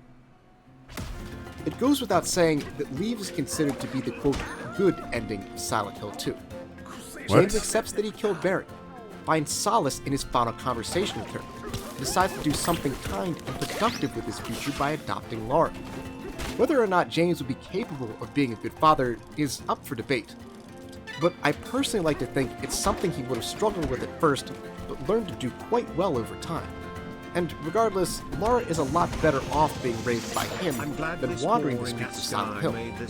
If you're looking for creator opinions on the ending, Masahiro Ito says that there's no canon ending to the game. Oh, I don't That he like does the... like Leave, but he believes that James would have turned himself in for killing Mary.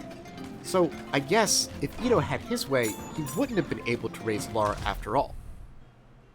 And now, let's go from the game's most uplifting ending to...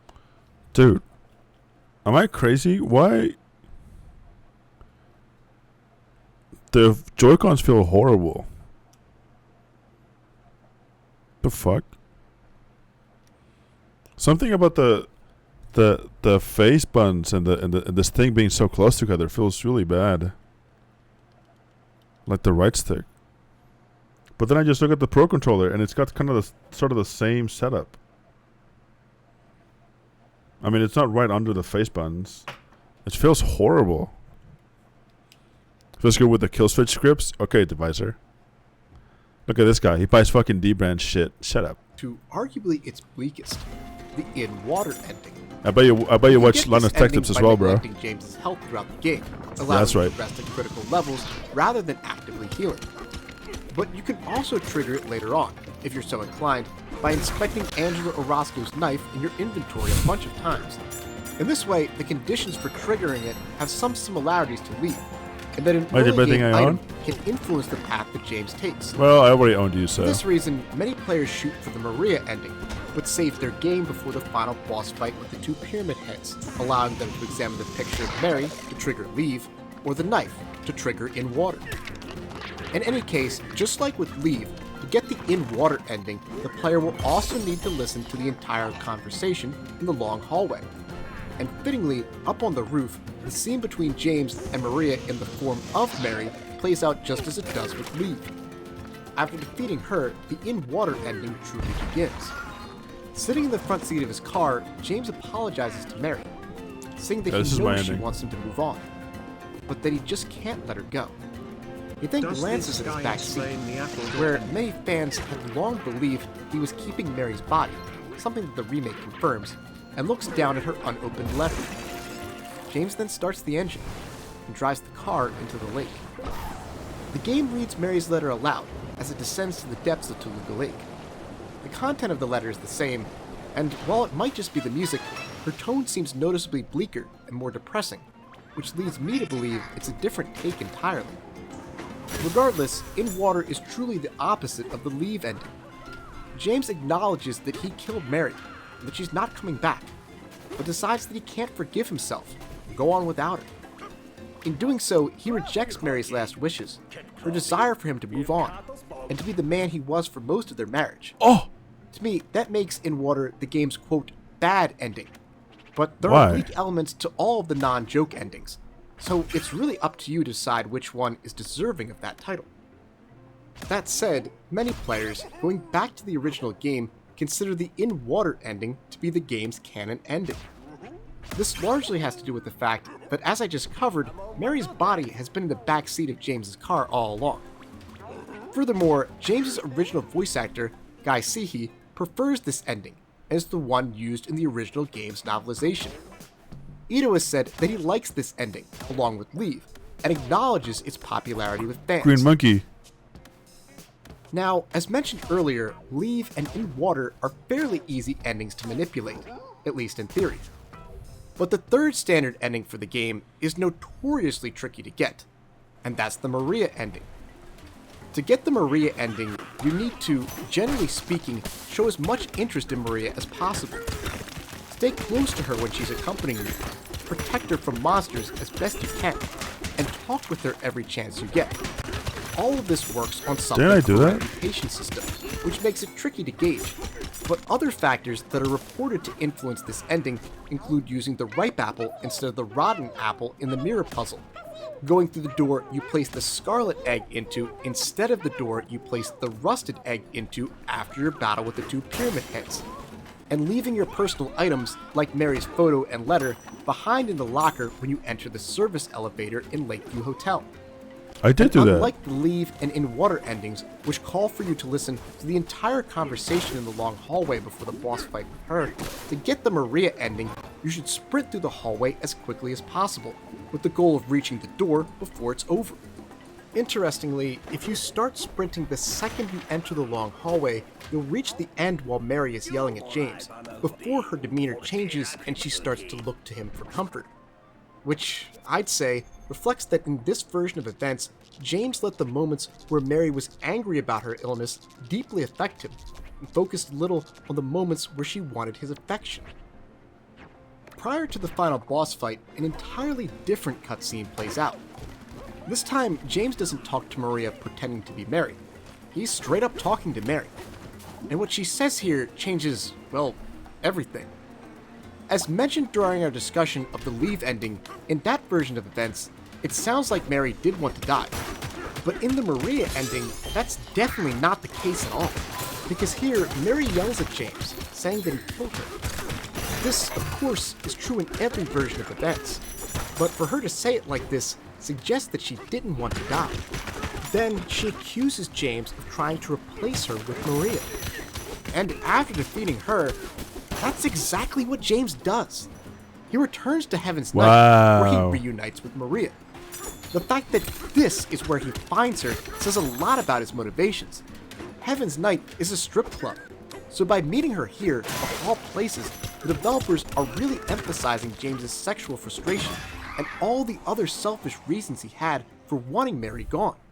Wow. Speaking of Mary, he has her letter in this ending, but rather than open it, he pockets it, again signaling his desire to cast her aside in favor of Maria.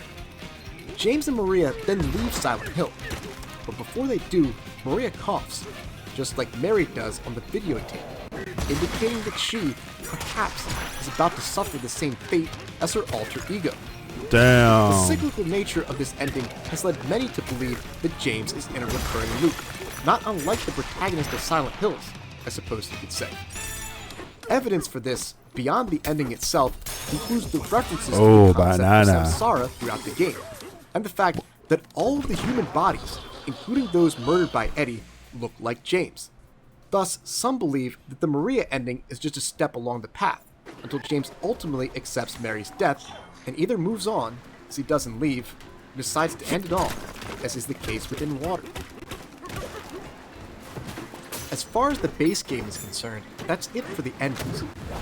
In New Game Plus, there are 5 more. One that dates back to the OG Silent Hill 2, 2 new ones created by Bloober Team, and 2 joke endings. Let's start with the final one from the original game, Rebirth. To achieve this ending, you'll need to gather 4 items on your New Game Plus run. The items are as follows: the Crimson Ceremony Book, which can be found in the graveyard after meeting with Angela Orozco, the White Prism, which rests on a table outside of Baldwin Manor, the Obsidian Goblet, tucked away in a cubby in the Silent Hill Historical Society, and finally, the Lost Memories Book, which you'll find on a shelf in the Lost and Found area of Lakeview Hotel. Oh, banana. If you're on a run to see all 8 endings, which is possible to do on New Game Plus, I'd recommend saving your game immediately before picking up the Lost Memories Book, because as soon as it hits your inventory, you're locked into Rebirth. From there, the path to the Rebirth ending progresses as per usual. James still sees the ambiguous videotape. He still fights Ornstein and Smo. I mean, Pyramid Head and Pyramid Head. And he still battles her at the top of Lakeview Hotel. Though this time, a third variation of his conversation with Mary/Maria will play out. Here, it's once again Maria posing as Mary. But rather than reject her because he knows the truth, he instead declares that Mary isn't truly gone, because he's found a way to bring her back.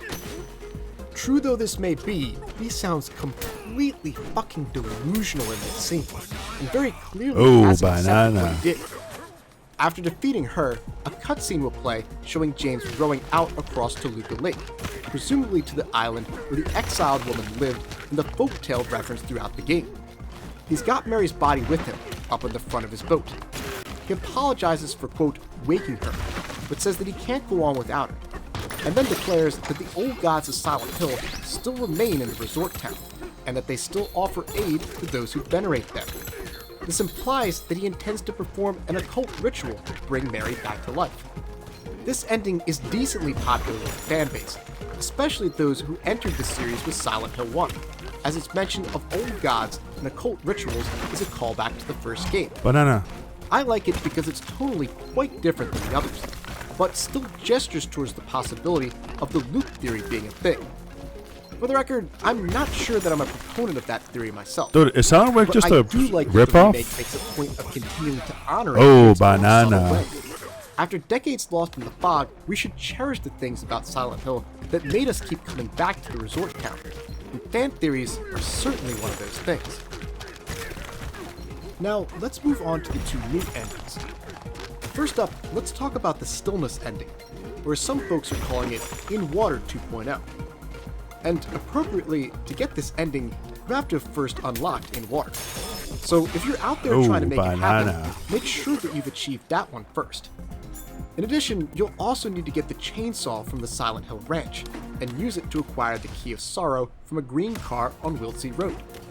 Then, once you reach the real version of Lakeview Hotel, use the key on the safe in the manager's office on the first floor, and enter the combination to get the Toluca Lake postcard.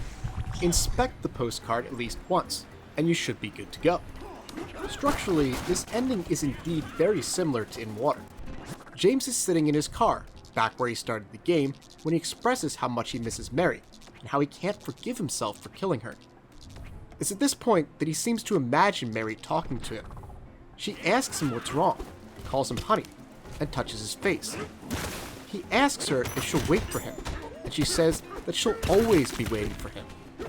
The fact that we don't see Mary's eyes in this scene, and only see her lips move when she says that last part, has led some to suspect that there might be something sinister going on here. But I personally don't see it.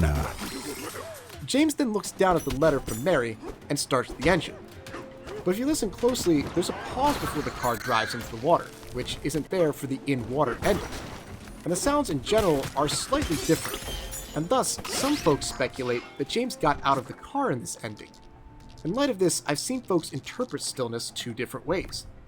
To some, the fact that it sounds like James got out of the car, combined with his brief conversation with Mary about how she's waiting for him, suggests that this isn't an ending at all, but rather a prologue. That this is what happens immediately before we take control of James at the beginning of the game. I don't really agree with this interpretation, but I can see where they're coming from. If true, it would mean that this is the moment where James represses Mary's death, confuses 3 years with but a single day, and decides to go looking for her in Silent Hill. It's pretty interesting to think about, but again, I don't think it's very likely. Okay. Another take on this scene is that it is basically the same as In Water, except for the fact that James gets out of the car before it drives into Toluca Lake, thus sending Mary's body alone into its depths. If so, it's almost a halfway point between Leave and In Water. James accepts what he did, but can't forgive himself. So he essentially buries Mary's body, and then decides to go on with his life, waiting until the day that he gets to meet her again in whatever afterlife he subscribes to. Coming into the remake, I was very leery about the fact that Bloober Team was adding endings to the game. Actually, to say I was leery is a bit of an understatement. I fucking hated it. Whoa. But as the game went on, and I saw how lovingly they adapted this all-time classic, I became so encouraged by their work that I was interested to see how these endings would compare to the existing 4. And I think Stillness is a worthy addition to the collection. It honors the popularity of In Water, while also adding a new twist to it that says something of its own, without editorializing either. That's not easy to do with a game as established and praised as Silent Hill 2. Based on what I've seen, the community, for the most part, seems to agree with me on this. The acting in this scene is spectacular, which really sells it, and I've seen some folks go as far as to say that it's their new favorite ending to the game. I truly never thought I'd hear that when I found out new endings were going to be introduced to Silent Hill 2, and for that, Bloober Team deserves some serious props. I like it myself, but it's not my favorite. I'll tell you which ending I prefer at the end of this video, but I can see why some folks feel that way. It really does mix Leave and In Water very well. James accepts what he did, and struggles to move on, to the point where he considers ending it all in the Lake of Mary, but decides to keep going anyway. A broken, guilty man who's come to terms with some things, but still isn't all the way there yet. The second of the game's new endings is called Bliss. To get this ending, James will need to acquire a substance called White Claudia from a safe in Pete's Bolorama. White Claudia is a hallucinogen used in rituals by the cult of Silent Hill. It first appeared in Silent Hill 1, and it's popped up in several of the other games as well. When you get to Lakeview Hotel, before you watch the videotape, the tape where it's revealed that James killed Mary, drink the White Claudia and interact with the VCR as you normally do. The videotape will start out as it usually does, with Mary asking James to bring her back to Silent Hill someday.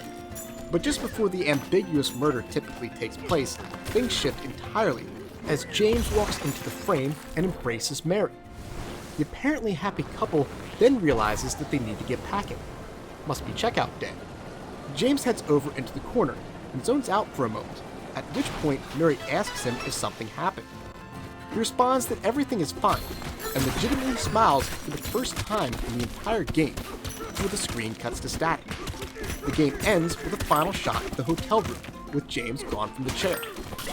There are several ways to interpret this. What stands out to me, first and foremost, is that, as mentioned earlier, White Claudia is a hallucinogen, and a powerful one at that.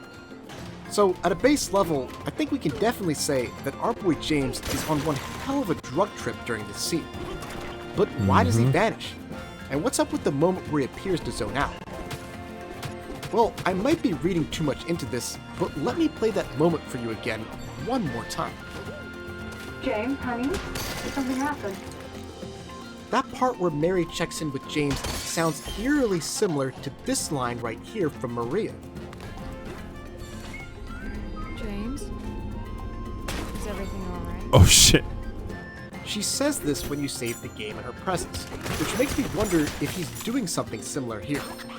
No, not literally. I'm not saying that James is saving his game here, don't get it twisted.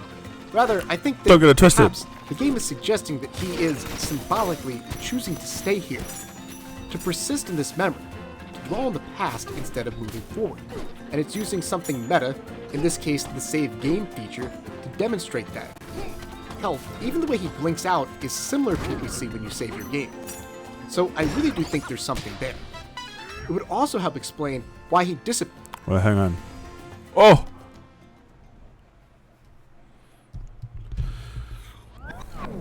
Check it out, yo. It's music time. Live music. It's here for you.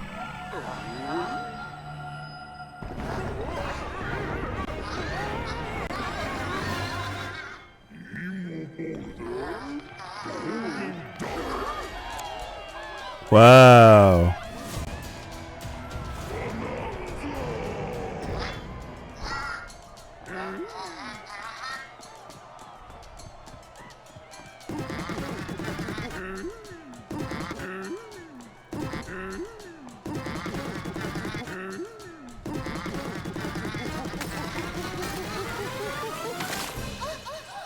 What? Why is she barefoot?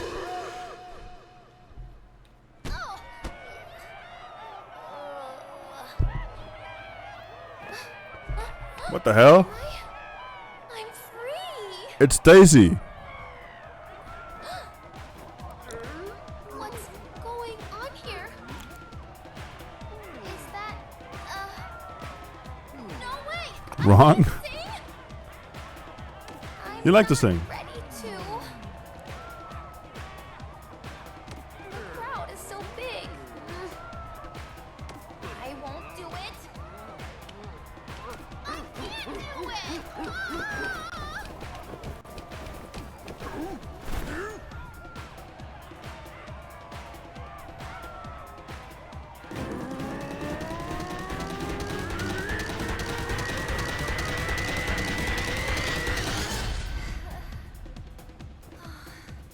Here goes nothing.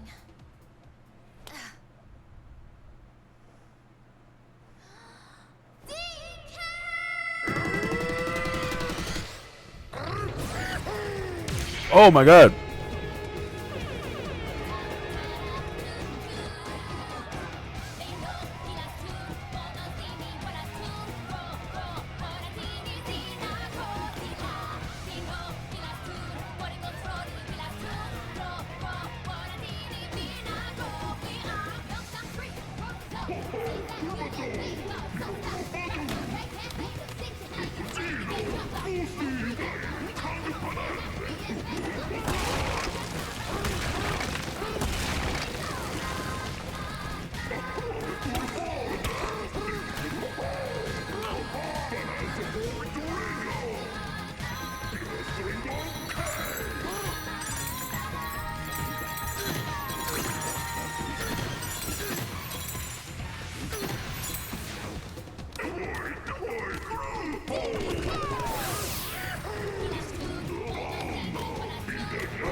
Wow.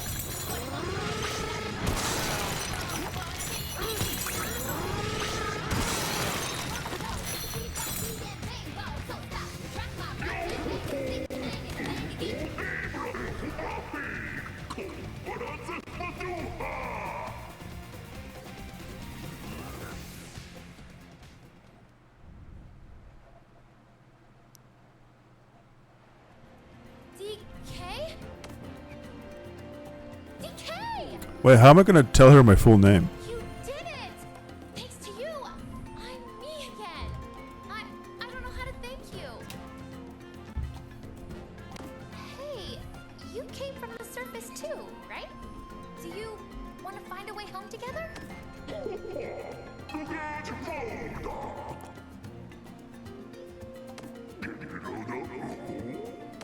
Pauline? What? Who the hell is that? That's nice of you to say.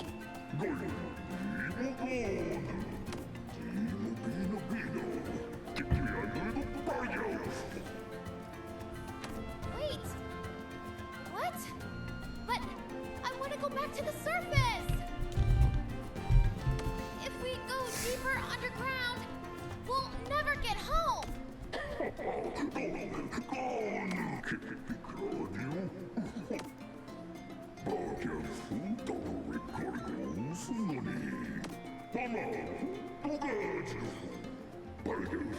My greatest wish will come true? And yours too, DK? I guess we have to go then, don't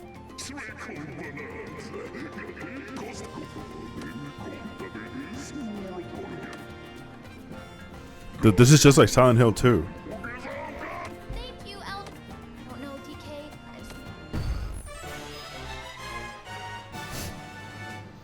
Okay.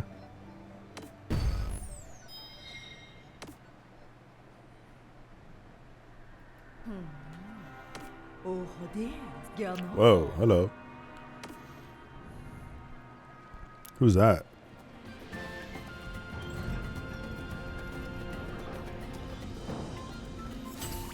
My voice! I sound like me again.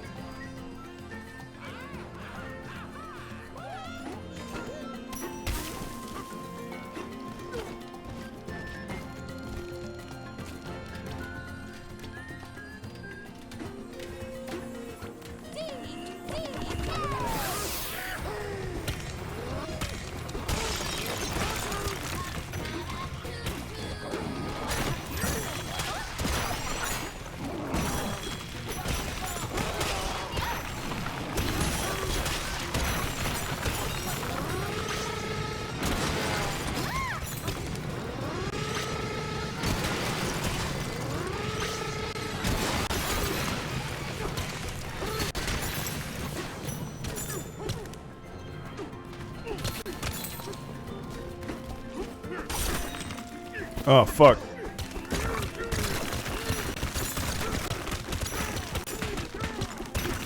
It's okay, I can just go around.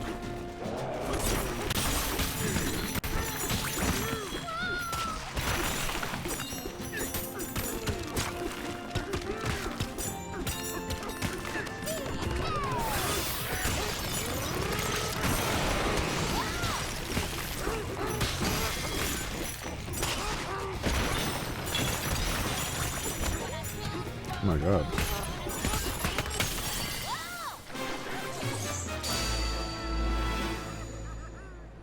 Ooh, banana.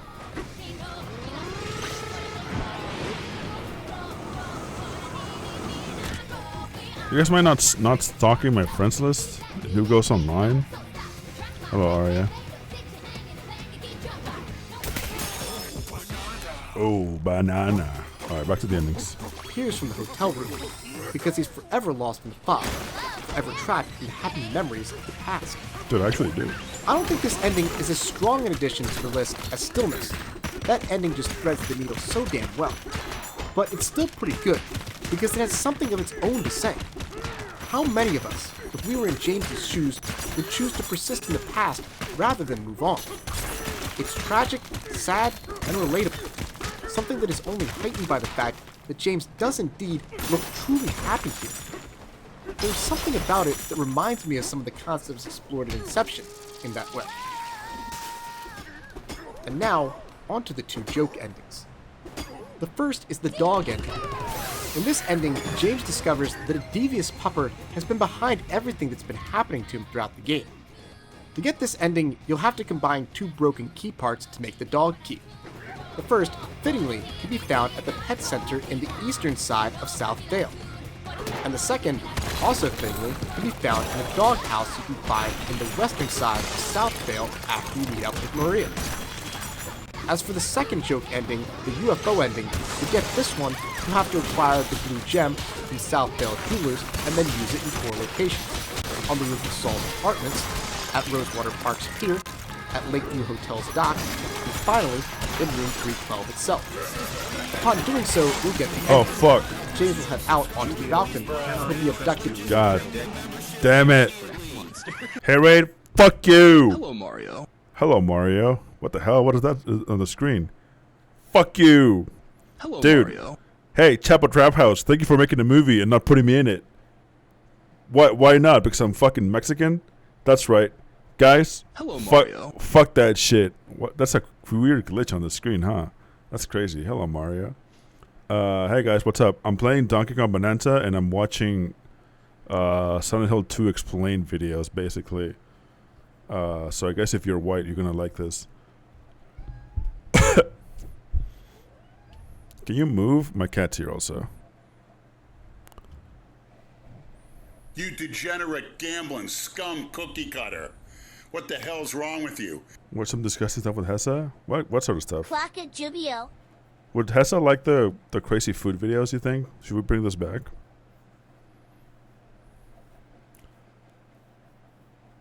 Chicken skin soup bags? That sounds good.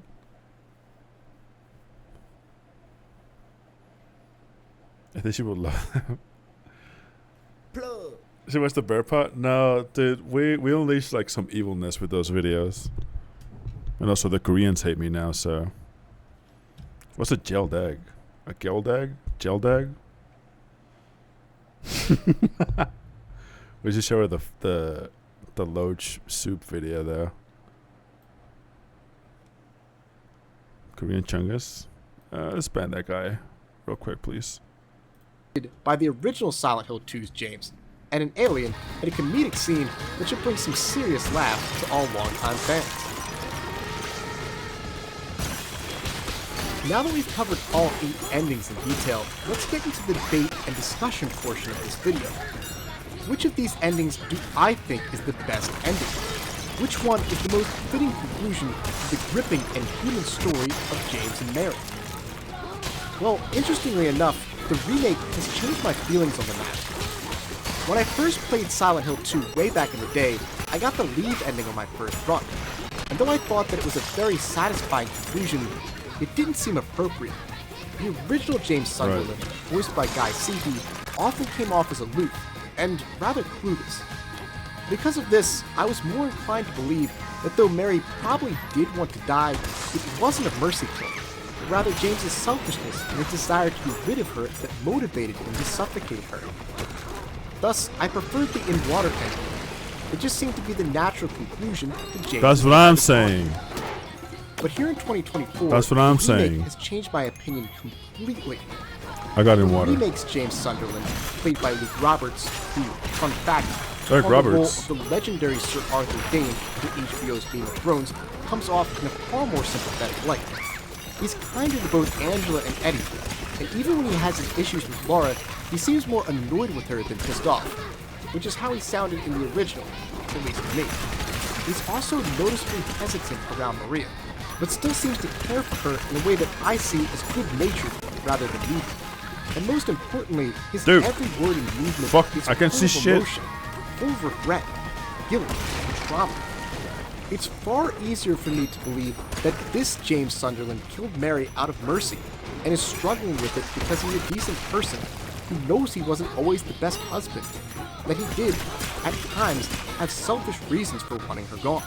Jesus Christ. And to me, the best conclusion for this James Sunderland is leave. Mary acknowledges that she wanted to die. He gets closure on those selfish reasons when she dismisses them entirely. As Mary herself says, If that's true, then why do you look so sad? to me, that question encapsulates everything that James Sunderland is. That's why he's a fucking mess throughout Silent Hill 2. That's why the town has its way with him for the better part of our 16-hour journey. Because he's not a monster. He's a complicated character who did a terrible thing in the name of mercy, and is struggling with it because at his core, he really did love his wife, and the thought that he might have killed her because he was selfish tears him up inside, to the point where he's invented a great knife-wielding tormentor based on the horrifying executioners of Silent Hill's past to punish him over and over again. James looks so fucking sad because he killed his wife so she wouldn't have to suffer anymore, but is scared to death that he did it for all the wrong reasons. I also love that he leaves with Laura. I have my doubts about his ability to be a good father, like I said earlier, but from a symbolic standpoint, it does provide him the opportunity for redemption. We love our last-minute face turns, like with Darth Vader at the end of Return of the Jedi. But it's important to remember that redemption is a process. And I think the Leave ending, where James departs from Silent Hill with Laura at his side, provides him with the chance to fully engage in that process. And that makes it an ending that from multiple perspectives I can really get behind. But that's just what I think. What do you guys think is the best Well, that's the theory. Let me know down in the comments. Thanks for watching. Big thanks to Matthias T. Taylor, Salas, and David Pepiot for allowing me to use their covers from the Silent Hill soundtrack for this video. To check out all their music, just follow the links to their channel pages down below in the description box. How did I get up there? Big shout out to all my silver and gold tier YouTube channel members and Patreon subscribers, including James Pruitt, Corey Matson, Gustavo Balabi, Lil Caesar, Reed, Bathonian, Faith G, and Anna Novakova. You get early access to these videos thanks to donations of $5 to $10 a month. See you guys next time. Wow. I think what he's. I think it was that guy wasn't saying.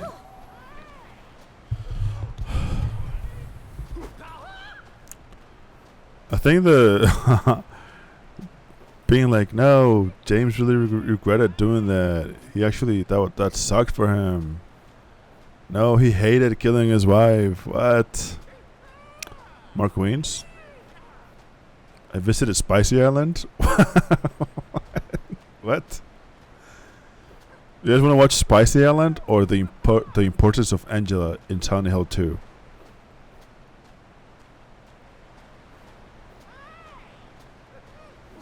Sex tourism? It's not. I don't think it's sex tourism. This is like a pure bite of Timor-Leste. All right, let's do it. Welcome to Timor-Leste. Unless you've been to this small Southeast Asian nation, you've probably never had Timorese food.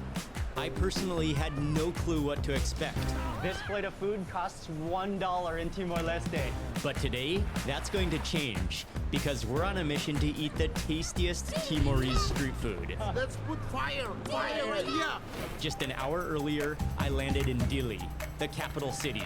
We just landed. Welcome to Timor-Leste. Timor-Leste is Killing you, killing you, killing you, killing you. in Asia, with a food culture that's practically never been seen. So I'm here to discover what do locals love to She died. eat, and what makes this country so special. Hey everyone, it's Mark Weens. Welcome to Dili, Timor-Leste. I'm so excited to be here. This is one of the least visited countries in Asia. The entire country has like a population of about 1.5 million That's so rude. people. And I can't wait to explore the food. We're gonna be hanging out with Caesar. What's Well, up, Caesar? she just hit the mouse. Yeah, great to meet you. Thank you so Ow! much. Finally. Oh my god, I could punch you in real life and it'll punch. Immediately with some amazing food. Yes. Chicken barbecue. Oh, that's brand new today. Yes. Alright, let's try some food. Oh, awesome. Some chicken barbecue. Hello. Hey, man. Hello. Oh, that chicken smells amazing. Is something So Caesar, what would be the way to say hello and greeting locally? Oh shit. Bon dia, okay. Bon dia, boa tarde, bon dia, bon dia. Boa tarde, boa tarde. Alright, so today they have watercress salad, very famous, Timorese, and this one is the Portuguese Brazilian influence, which is the bean stew, feijoada. That's feijoada, nice. Okay, oh, You have to amazing. try that one. Yeah, for sure. Super cheap. We have pork, we have chicken. This one is beef. Oh, almanas, you like that one? This big almanas, this is the almanas we're gonna finish today. Budo Aymanas, chili sauce. Oh, this looks absolutely fire. Just tons of Should be bucket challenging. of crushed chilies in here. You see some herbs in here. I love how the whole lime is chopped up, not just the juice. It smells amazing. So this family here, they can sell 400 to 500 meals a day. Wow. Including the takeaways and the big, like they can respond a big amount. And the reason they can sell that much because they live right here. Okay. I'm sorry. They sell it right out of their family. Stop home. looking at Home me. cooking. It's home cooking. There's just always a crowd of people standing outside here. But it's really like these types of humble family stalls like this where you'll find some of the best food across the world. Wow. Just be careful of your head or you'll have a fresh haircut. Okay, so start with some rice. Stir-fried watercress salad goes on. And then we're going to go for some of that feijoada. Where's this music coming from? Am I crazy? Oh, not forgetting the aymanas. That is a must. Okay, yeah, let's get that fresh grilled chicken. Yeah, that watercress looks so fresh and so vibrant. But no! I'm going with DK, so you just stay away! Keep it guilty.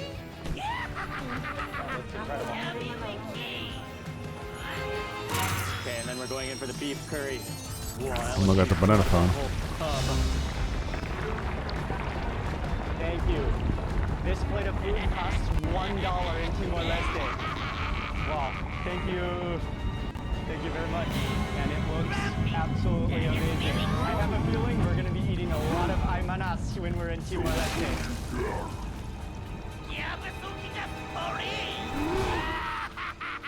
So they have kindly let us sit kind of in the courtyard area, right where behind the stall where they are cooking. This is actually my very first meal in Timor-Leste, and the food here is totally different from anywhere else I think you'll ever visit, right? Yeah, Timorese has a different kind of like flavor, different kind of like plating if you compare to Indonesia or Malaysian. Because in Timor, we always eat salad with it. Sambal, watercress, I love that. salad. Something good on your plate is always a must. Yeah, it's a must. It's a must. That's why. Ew. And the other essential component, the aymanas, man. Yes, aymanas. Yes, Chili. absolutely. A And chili in big Timor, chunk yes. of In Timor, chili. chili is totally different with other countries. I have traveled the world, but I found chili in Timor is very different. I promise you different chili. Okay. I think you should start with this. Okay, let's start with the feijoada, yeah. So feijoada, It hit me. you see these are the Red like beans, kidney beans, mustard. There's some macaroni in here. And then don't forget the chili. Oh yeah, let me get some of that chili, a bit of chili in there. Oh, that's big amount. Let's go for the chili. Caesar on this bite with the feijoada. Cheers. Cheers. Very refreshing, kind of like in the mouth. It's not too rich, but it's really, it has a texture. The beans are so creamy. And you have that aymanas that just lifts your taste bud. That just elevates your taste buds with that chili, with that acidity of the lime. Oh, it's good. Feijoada is something that, of course, is a result of Portuguese, right? Yes. But I think the last time I ate feijoada was actually in Brazil. It's actually originated from Brazil. And the history of feijoada often is associated with enslaved people in Brazil who would take like the scraps of meat and then they would cook it down with beans and cook it down.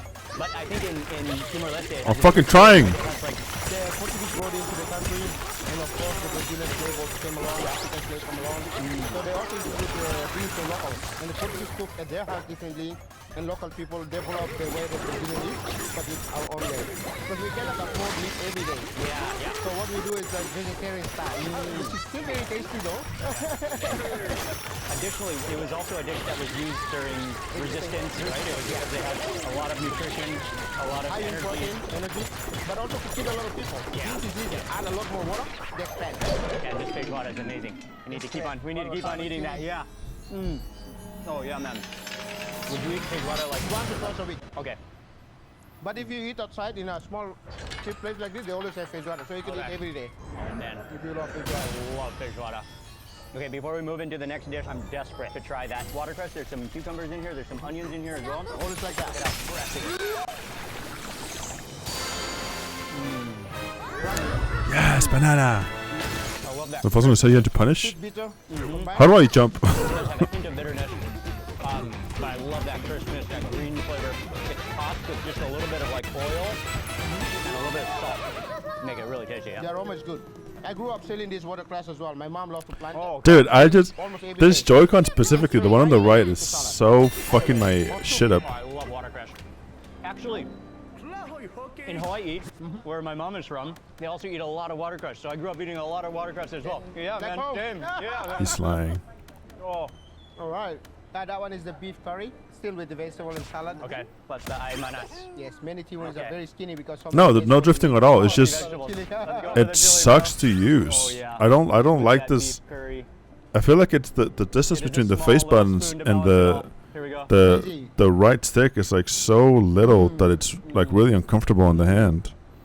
The beef is tender. The curry is a little bit sweet. Use a remote controller, A little bit like you dude. taste Can the we powder. give this guy the tag genius in the Again, chat? it's wrapped up with that boost of extra Is there a way to give this guy flavor the genius tag in the from chat? that chili, yeah? The beef is nice. It's nice. It's nice to go with it. Really good, really good. Yeah. Okay, next up for the grilled chicken, but it's not just any grilled chicken. Once you order it, then they ladle on some sauce fresh off the grill, just completely submerged in that beautiful looking sauce. That's quite big chicken for $1. Yeah, it is. That is a big piece of chicken. Get some aymanas in there. Yes. Here we go.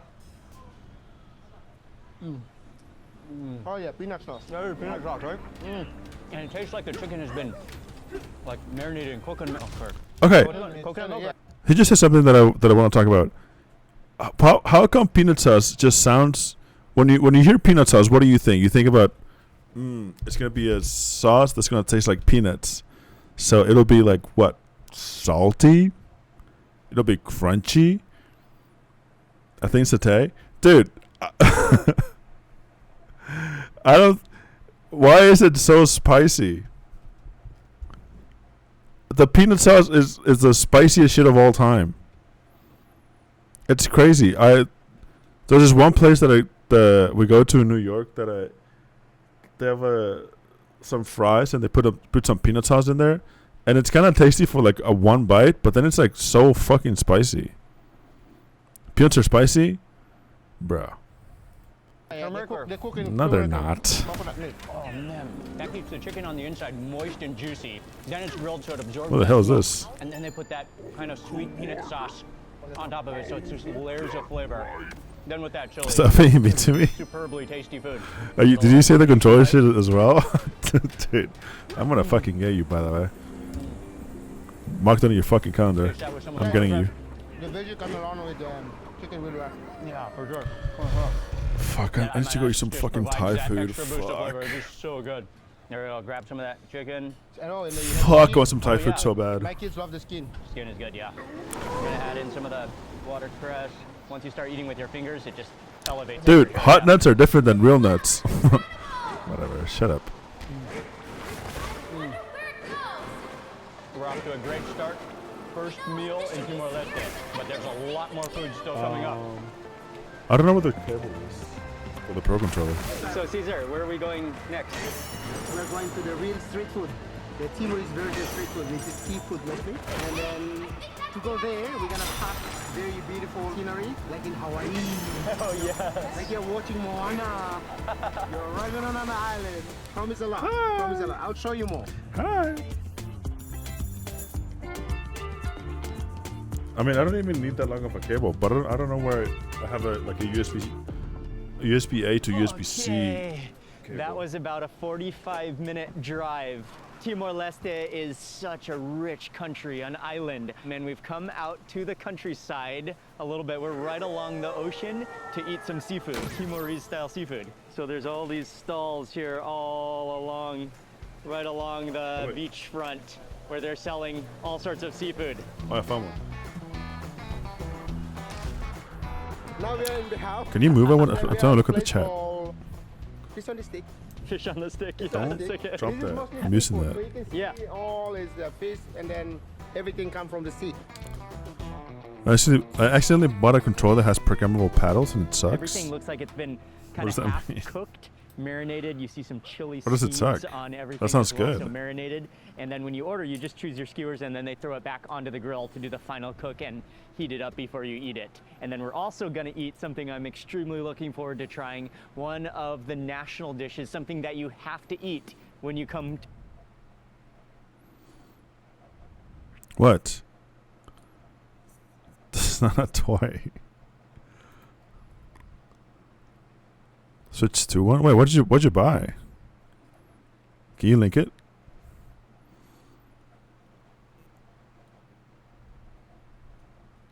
I think the only controller that I would consider buying, like third party, is the new 8-bit do. I think it's like $25, but it's like apparently like the best controller of all time. It's like pretty simple.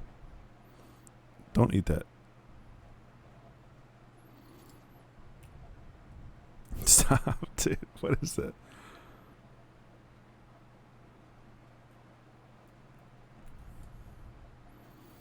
She's so fussy. She needs to be in timeout for being so loudly in the mornings.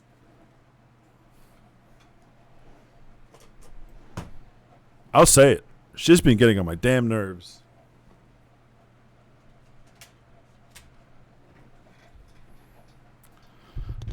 Oh yeah, that's the one that I was thinking about, Darius. It's like fairly cheap, and it's like every review is like, this is the best controller of all time.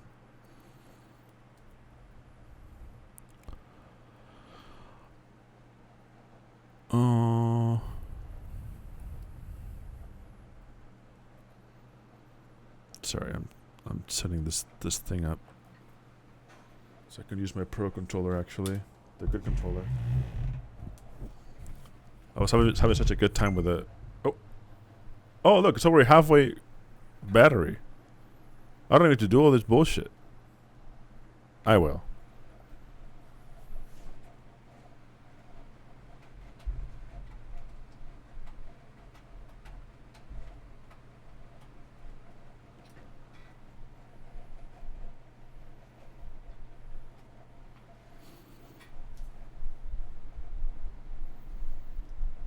Don't need that.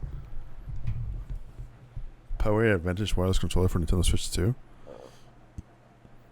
Black, officially licensed, Hall effects, mappable buttons, pro controller, C button, motion controls. So what did you think that mappable buttons meant? No shade. To Timor-Leste. Yeah, let's get this guy. Alright, let's get this guy. That one's octopus? Yeah, okay. We have squid there. Okay. Trevally. I love that marinade. Okay, then that goes directly onto the grill. And this is that thing that I'm talking about. The thing that you have to try.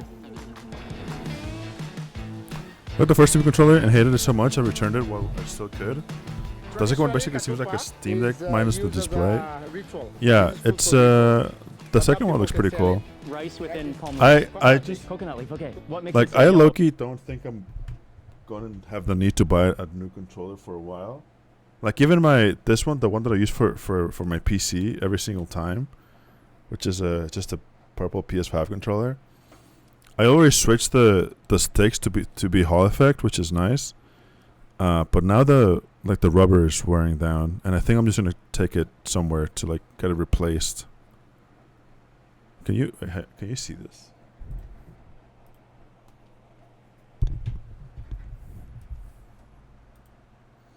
Like, can you see how that stick looks, right? The one on the right. Oh, this one. It looks like normal and shit. It's got the little thing, the areola, for lack of a better word. And then this one is like flat. It's like flattened to a degree over here. But I've had it for maybe say ridge. I couldn't think of a different word. This way.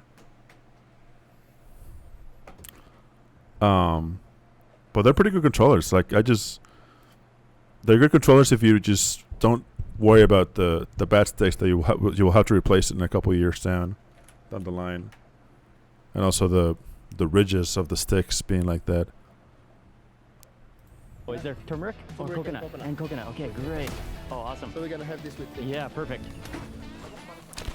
You can probably do the joystick covers yourself. This place is I incredible. probably Just could. a shack right on the side. I just have to like beach, look it up, the I guess. waterfront. Fresh seafood, fresh fish. We have something wrapped in palm leaves that I can't wait to try. But first, I think we should go for octopus first. yeah, let's go for octopus. Okay. All right. Here we go. Mmm. It's good. Yeah. The texture? Yeah, it's not too chewy. It has a nice like softness with just a little bit of a bounciness to it. Chili, maybe a little bit of turmeric in there as well. Make it yellow. It is Then it's turmeric. nice and soft. Okay. It is turmeric. Are you gonna dip into the chili? Yeah, for sure. The aymanas. Chili, lime. I love how the whole Who's pieces that? of lime are included rather than just the lime juice. I can teach you how to make this. Easy. Perfect. All right. Oh shit. Hello. It's good. The sourness. That's a perfect combination, man. Uh-huh. Boy, do this to you The too. extra acidity, the aymanas. Almanas. Slightly different than what I Yeah, this one is more crushed, yeah? before, yes. More crushed. Next up for the squid. All right. Man, I don't think we even need to ask. Chili's I think we good. just immediately more of the aymanas, yeah. All right. Dip it in from the start. No bite. That. Still with the chili. The chip Everybody exchange. Manas. Scoop it up. There we go. Yeah. There we go. Yes. Yum. Oh wow. Oh. Good. Ooh, banana. Okay. You've probably heard a lot of people Oh! say like. I'm sorry about that. It's like chicken. It actually has the texture of chicken though. It's like. It does, and then it's very tender as well. The Wait, what's the exchange rate on But it's this like tender again? like a chicken. squid arms is always tender compared with octopus. Then you just poke up some of that. 100, Yeah. 100 things for a banana? Oh, look at this. Oh, so 20? meaty. That's like the most But I got plenty. sausagey squid you'll ever eat. Yes. It's like sausage. Tell us about this, Caesar. This usually you eat during the ritual, which is all soul and Wait, all what's- saints day. Oh, okay. It's a combination of Catholic. Hang on. What is this currency that I'm missing on cool outfits? No, the. Oh shit. No, I need fossils. Oh my god, Pink Diddy. No, you need fossils for outfits. This is a different currency altogether. What is this?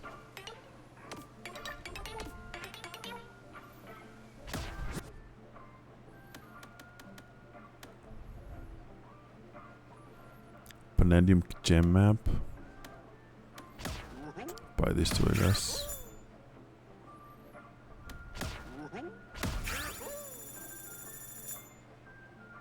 Oh wait, this is not even what I was thinking.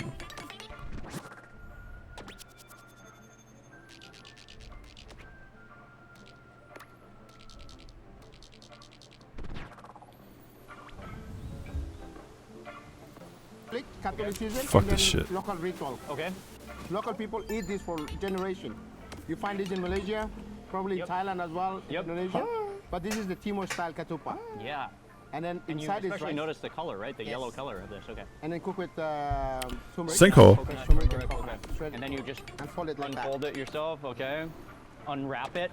It's like a full sewing job. Yeah. Okay. And then you see the rice underneath is kind of like Yeah. compressed together. And it's like a bread. It's like a bread. Yeah. Bye-bye. It's really dense. The best thing to do is you pick a little of the side of the fish, put on the top. Like that. Okay. And put that onto the top of the ketupat. Yes. Put a little chili. Not missing the aymanas. Of course. Okay. Okay. Wait for you. I'll get it. Okay. So you're gonna grab some of the piece of the fish, the next fish. You might want to remove the bones. The Yeah. bones. Get some of the aymanas. Load it up with the aymanas on top. Oh yeah. There we go.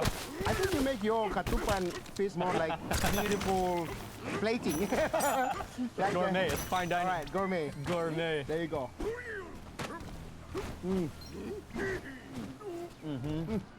The fish, man. the combo bite. Yeah, that rice is really dense and compressed. You have the aroma What is this? of the coconut. It's kind of infused with coconut oil because it's been boiled in the coconut. And then the coconut leaves as well provide that fragrance. Then the rice itself, it's dense, but it then kind of crumbles in your mouth with each grain. You got that fish and that chili sauce with that lime. Perfect. You're actually eating a lime. Perfect. The whole lime. The whole lime. And put it in. The skin and all. All right, I'm gonna go for the belly. Okay. Belly is also very tasty. We call it kitan. Kitan. Yeah, kitan. It's a reef fish? Reef fish. It's from squid fish. Okay. All right, you go. Okay. I'm gonna load up with more fish. Just keep taking bites, loading it up. And then you can kind of just scoop into the aymanas. Where's the scrap? This is like a pure Oh, bite shit. of Timor-Leste.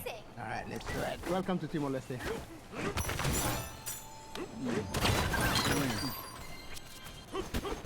Yeah, the combination altogether. Do you think Donkey Kong is a selfish or selfless And the lover? environment, the atmosphere, where we're at. And because of the history of Timor-Leste, there's many influences, many things I that don't make know. it what Timor-Leste is today. But this would be something that would be more traditional. All people will do. Yeah. Ancient people will do. Cooking Ancient the people. leaf, just on the stick. Grilling. And eat with chili. Straight from the sea. Yes. So the next fish is trevally, right? Fuck. Trevally?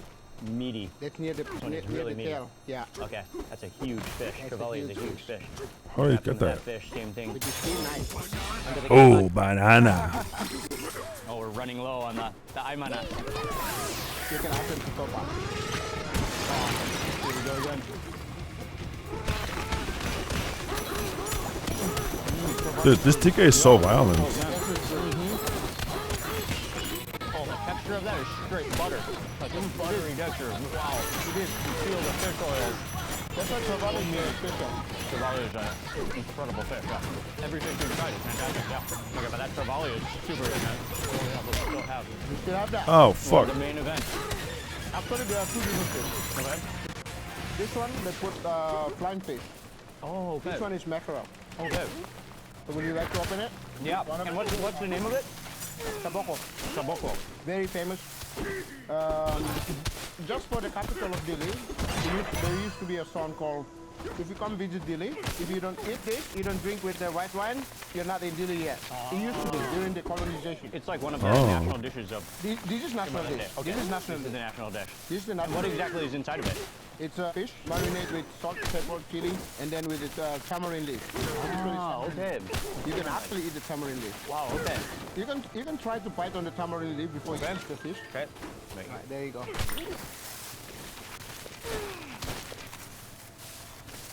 Oh yeah.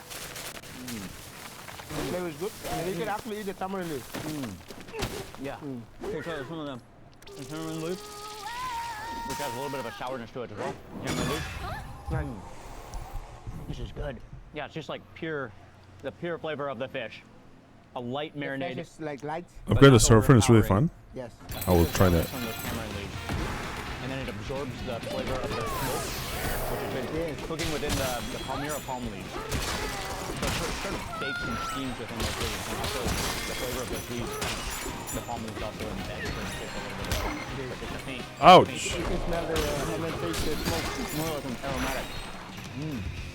See ya, buddy. Some tamarind leaves stuff into the cavity of the fish as well. And it can be sour because tamarind leaf can be sour and sweet. Now we can officially say we've been to Timor-Leste, right? Before eating lunch, Oh, banana. we could not say that. We've officially landed in Timor. Arrived in Timor. And then we also have another type of fish, right? Charge another punch, type of fish. fast with charge. The same preparation. Yeah, Surf. Enhance your turf surfing skills so that you can swim over bodies of water by pressing CL. Oh, this one, look at that. Yeah, it smells 4 like points it's like needed. all What the smushed fuck? Together. Flying fish is like that. Okay, cool. Look, the whole face is here, all The smushed head. together, smushed together with like embedded with Yes, it's tamarind embedded leaves. together, yes. Nice. Almost feels like sausagey, yeah. Right, that's right. Oh yeah, it's fresh. The fish is Run fresh. away. The only thing is you have a lot of bone, but fresh. Yeah, there are a lot of bones. You have to be careful. The texture of that flying fish is incredible. It feels like it's been compressed as well. Yeah. And then when you bite into it, you feel the stringiness of it. And you can actually like Stringiness of it. stringiness. This is the natural flavor because it's just tamarind leaves, salt and pepper. And then, of course, the tamarind leaves with every bite The Cameron leaves. They're same family with the, I think, sardines. They're just flying. So that's why they call it. Oh, it is kind of sardine tasting, yeah. Yeah. It is a little bit sardine-y. Fuck is this? But yeah, then when you eat those tamarind leaves, you also absorb that fish oil too. Yeah, it is. So that even, basically they just both enhance each other. Yeah. And then fill with the fire. I agree with you. So most of the local people will eat this as a social food. Okay. So they drink wine together, getting along. Okay. They drink wine together. And they fight. Make peace. Oh, banana. Yeah, man, another excellent meal. Thank you. What do you guys eat Cameron's leaves? We're eating well, Timor-Leste, and we still have a lot more to eat. And just as we're finishing up eating, a whole pig family, and that's a wild boar actually, has come to say hello with all the piglets. It's so cute. It's leaves.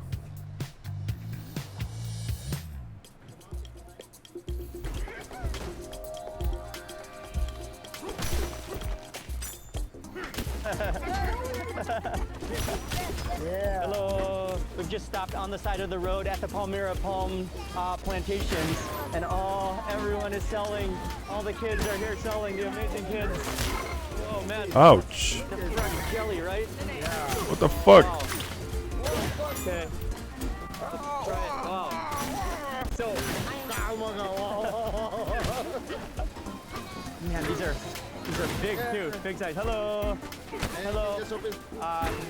Now it's afternoon, right? So we should say boa tarde, boa tarde, boa tarde, boa tarde, boa tarde. Okay, so we open it up.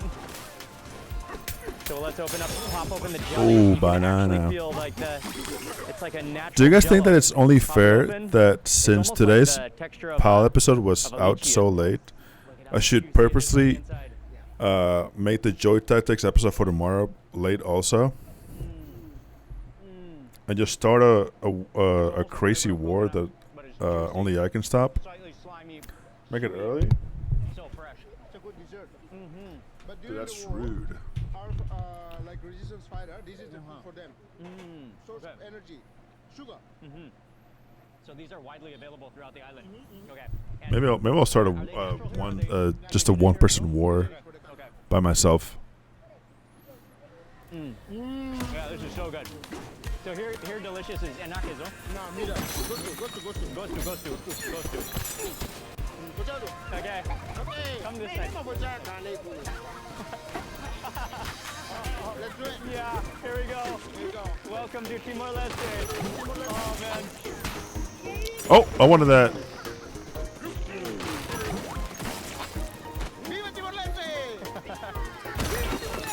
Oh my god, what did I do that?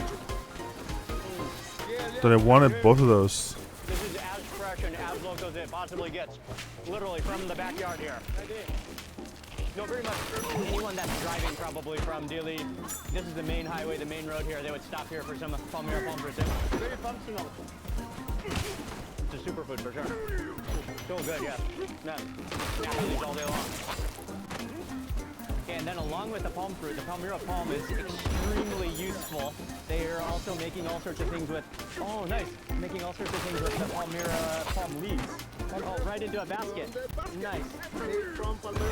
And then over here is where they're weaving the Palmyra palm, the dry leaves, right? So Caesar, the Palmyra palm is very important in Timor-Leste, right? Also, Okay. Timorese people, they become in the roof of your house. Okay. For your tummy. Construction, Yeah, and then food, the construction fruit. materials from the leaves. And even like your basket. Even you cook with katupa. People use the leaf. They use for coconut leaf and also this leaf. So they're gonna fill up. And I don't Nothing know. goes to waste. Yeah, nothing goes to waste. I think the root goes as a compost. I think the whole thing is used. For sure. I upload a JT episode to the Paul YouTube and a Paul episode to the JT channel that I've almost done that multiple times. It's not funny. Oh, That was another fantastic stop on our Timor-Leste food tour today. But from here, we're driving back to Dili, the capital city, the biggest city. It's going to be about a 30-minute drive. Let's see what we're going to eat next.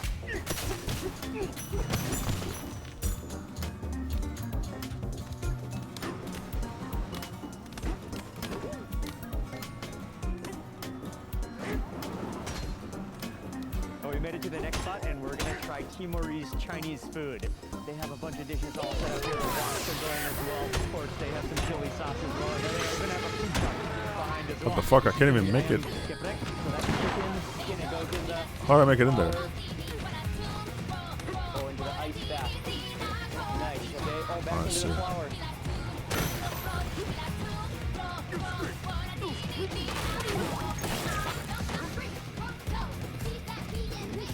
Then we're getting a full plate here with the yellow rice, the long beans. Oh, it's tempeh. Great. Okay.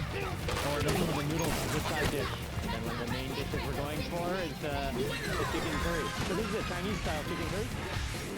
Very cool. Timorese Chinese. So. Oh, that smells incredible. Another Now what? version of the aymanas. Yes.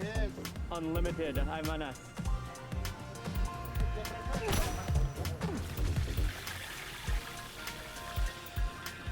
Okay, nice. That looks so crispy. And then that comes over. Okay. Jump! Okay, mixed with chili. There's the, yes. The chili goes on and it's smashed.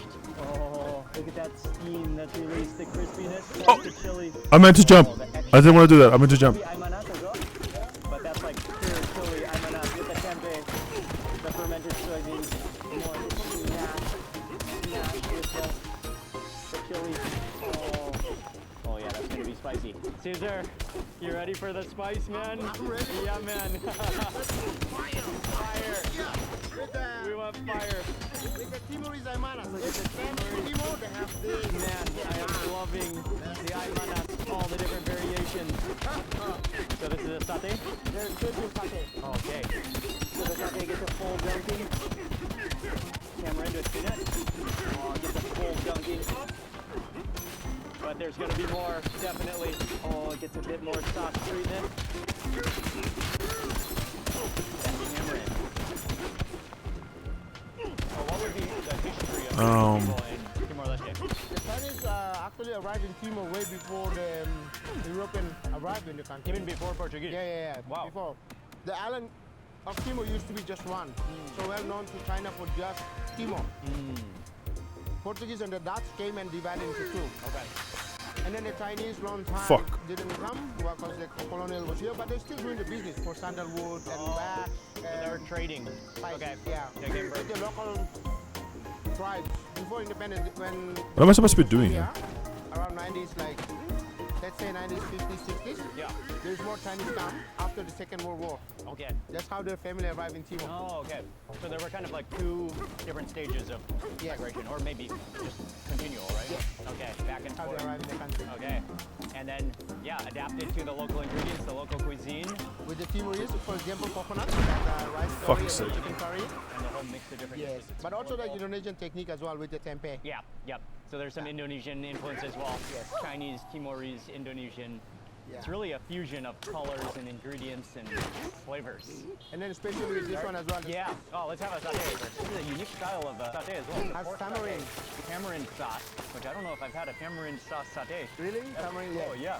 Normally you see peanut sauce or like ketchup manis, the sweet soy sauce. They also put a little soy sauce and a little bit of peanut. Oh, I'm dripping. We gotta go.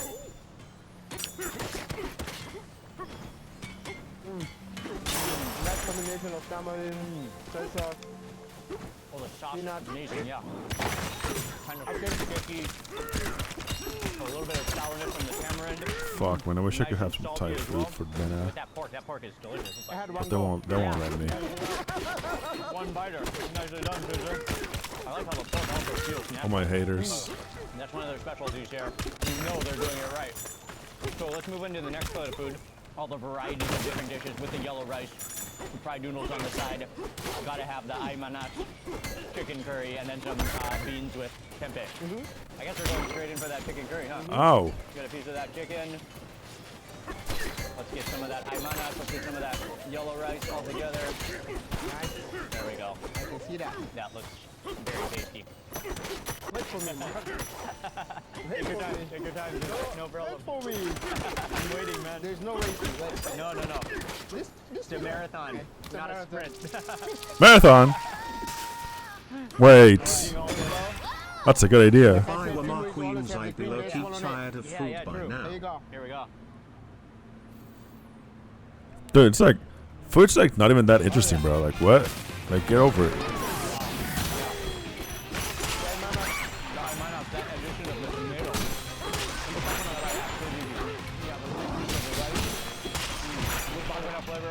The Timor-Leste chilies are incredible. Ooh, banana. The island air and the sunshine. That vibrant, fruity flavor of chilies. Yeah, let's start to mix in with all the other ingredients as well. Add some of this over here. Get a bit more of that chicken. You can start to do the combination bites. Yes. Good. Okay.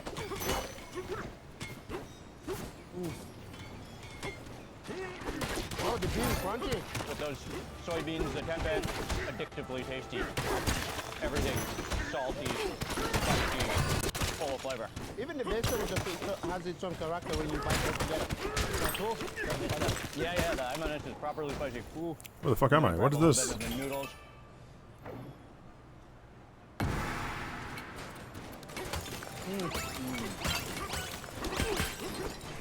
Excellent combination. All right, Caesar, are you ready for that scarily spicy chicken? The fuck?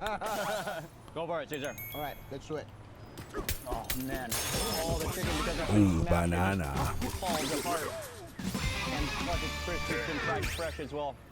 It's hot, crispy, and just completely plastered in chili. What is it called? Geprek. Geprek, okay. It's Indonesian. Same like Indonesian, okay. Yeah. Get a little bit of rice. Gonna load up on the chili. Me lying? Oh yeah, that sounds Indonesian. Yeah. Okay. Okay, thank you. You're welcome. All right, let's do it. What the hell is that?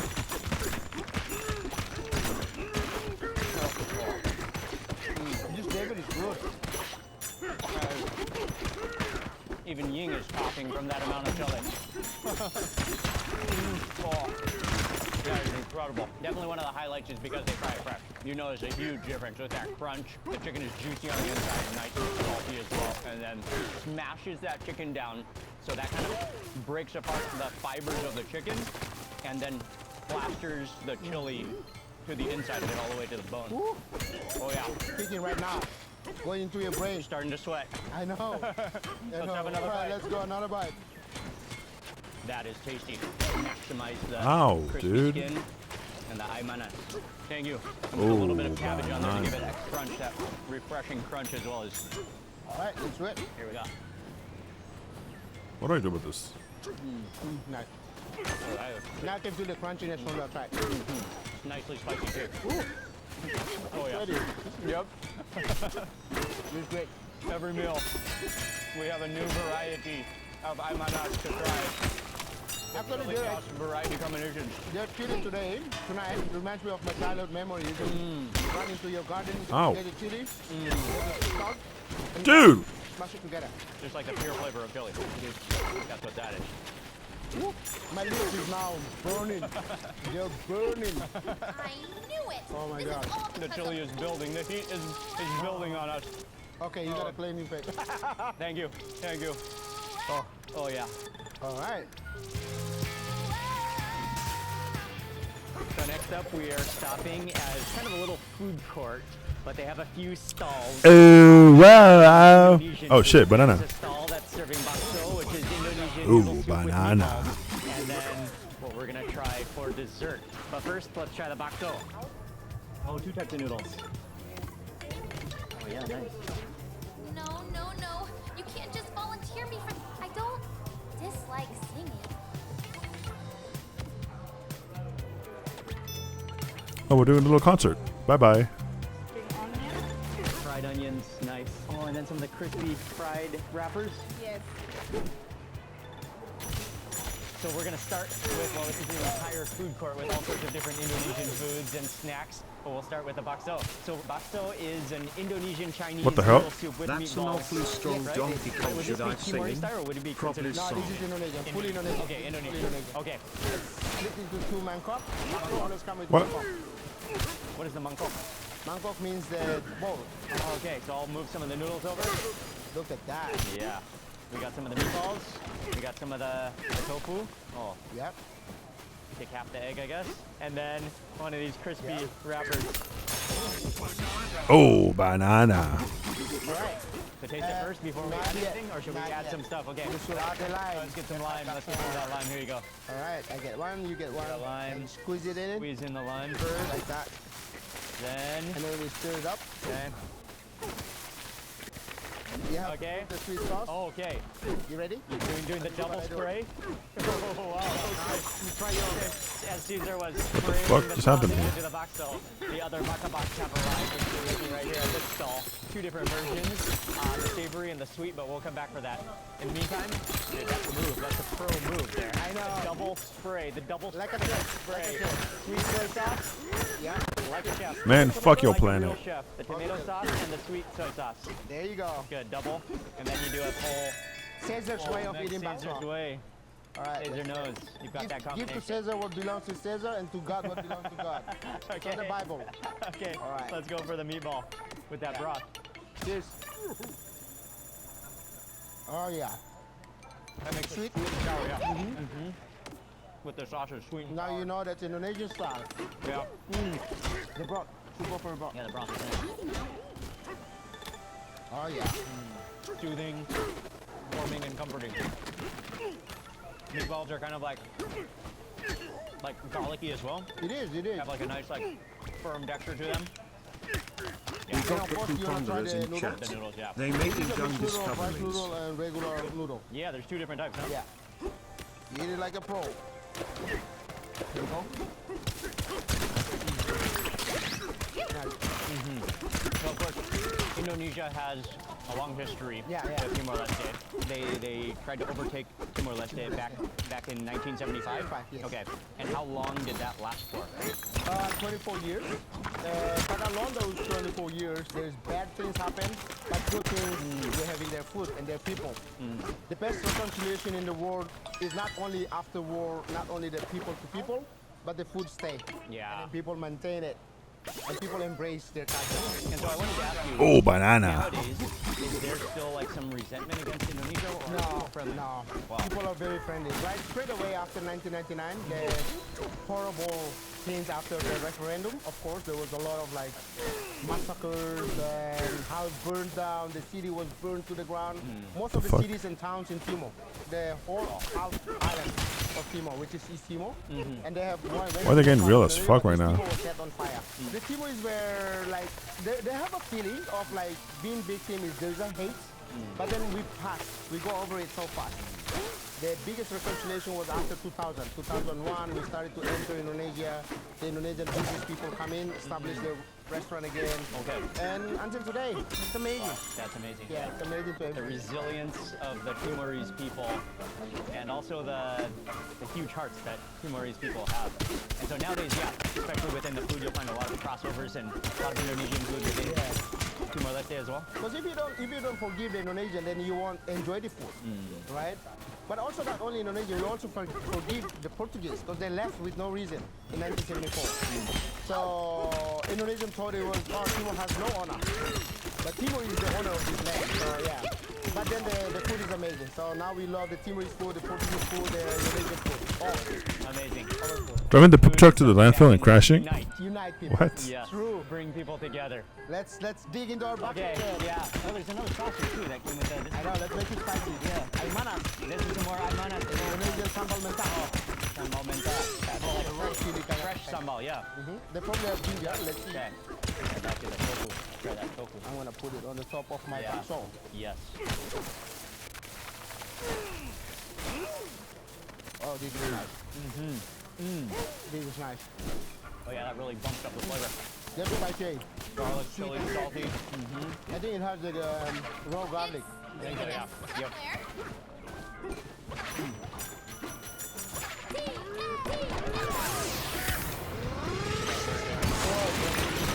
Don't play with me, little blue boy. I got fucking violent up in here for no reason.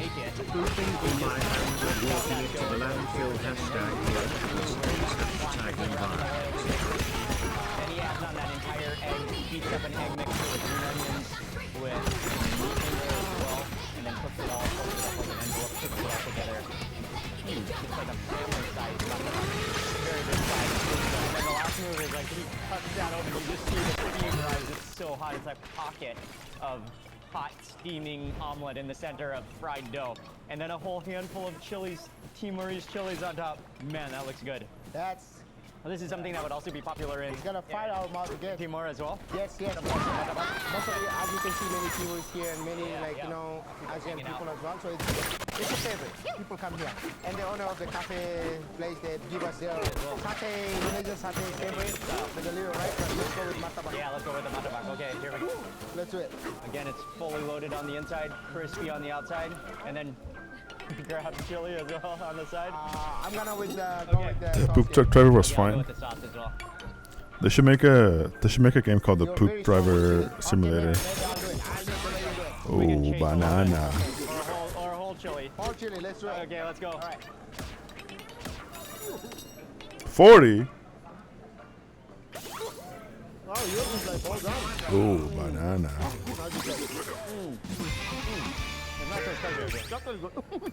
Yet, right? Yet. 3 points. The martabak is nice. It's like a whole fluffy omelet in the center with that crispy bread. Oh my A days. little bit oily, but very tasty. Got all Oh, banana. loaded with green onions, so you got that crunch of green onions. It's actually good. Hello. Oops, sorry about that. The spiciness just disappear with the sauce and It wasn't so spicy, actually.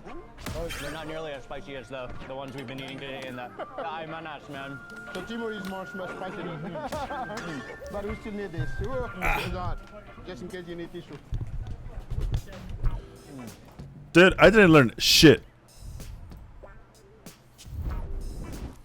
Everyone says that braising can turn the cheapest, toughest cut of meat into something better than a steak. But is that actually true, or have we all been lied to? Today we're using some crazy liquids that most people would never use. Some crazy to liquids. find out what actually makes the best braise. Along the way, we are answering some of the biggest questions about this technique. And because I want real answers, I brought in a Hall of Fame chef to answer all of them, explain the technique, and tell us what actually matters. Let's get started.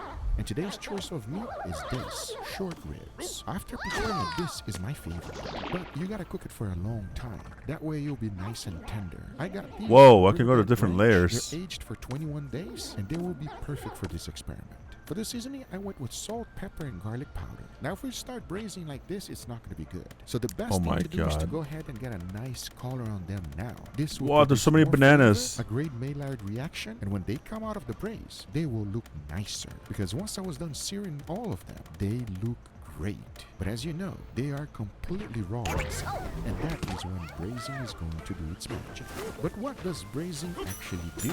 Braising is basically low and slow cooking to break down the collagen on cuts of meat that are usually going to be tough. Perfect. Since you already know they are completely raw, now we cook them low and slow in several different methods. Let's see what a professional chef thinks of these liquids. Ooh, wine. Even better. Let's make sure. Well, there you go. Frenchie is being positive with the first contender. Now, I wasn't sure to use expensive wine or cheap wine.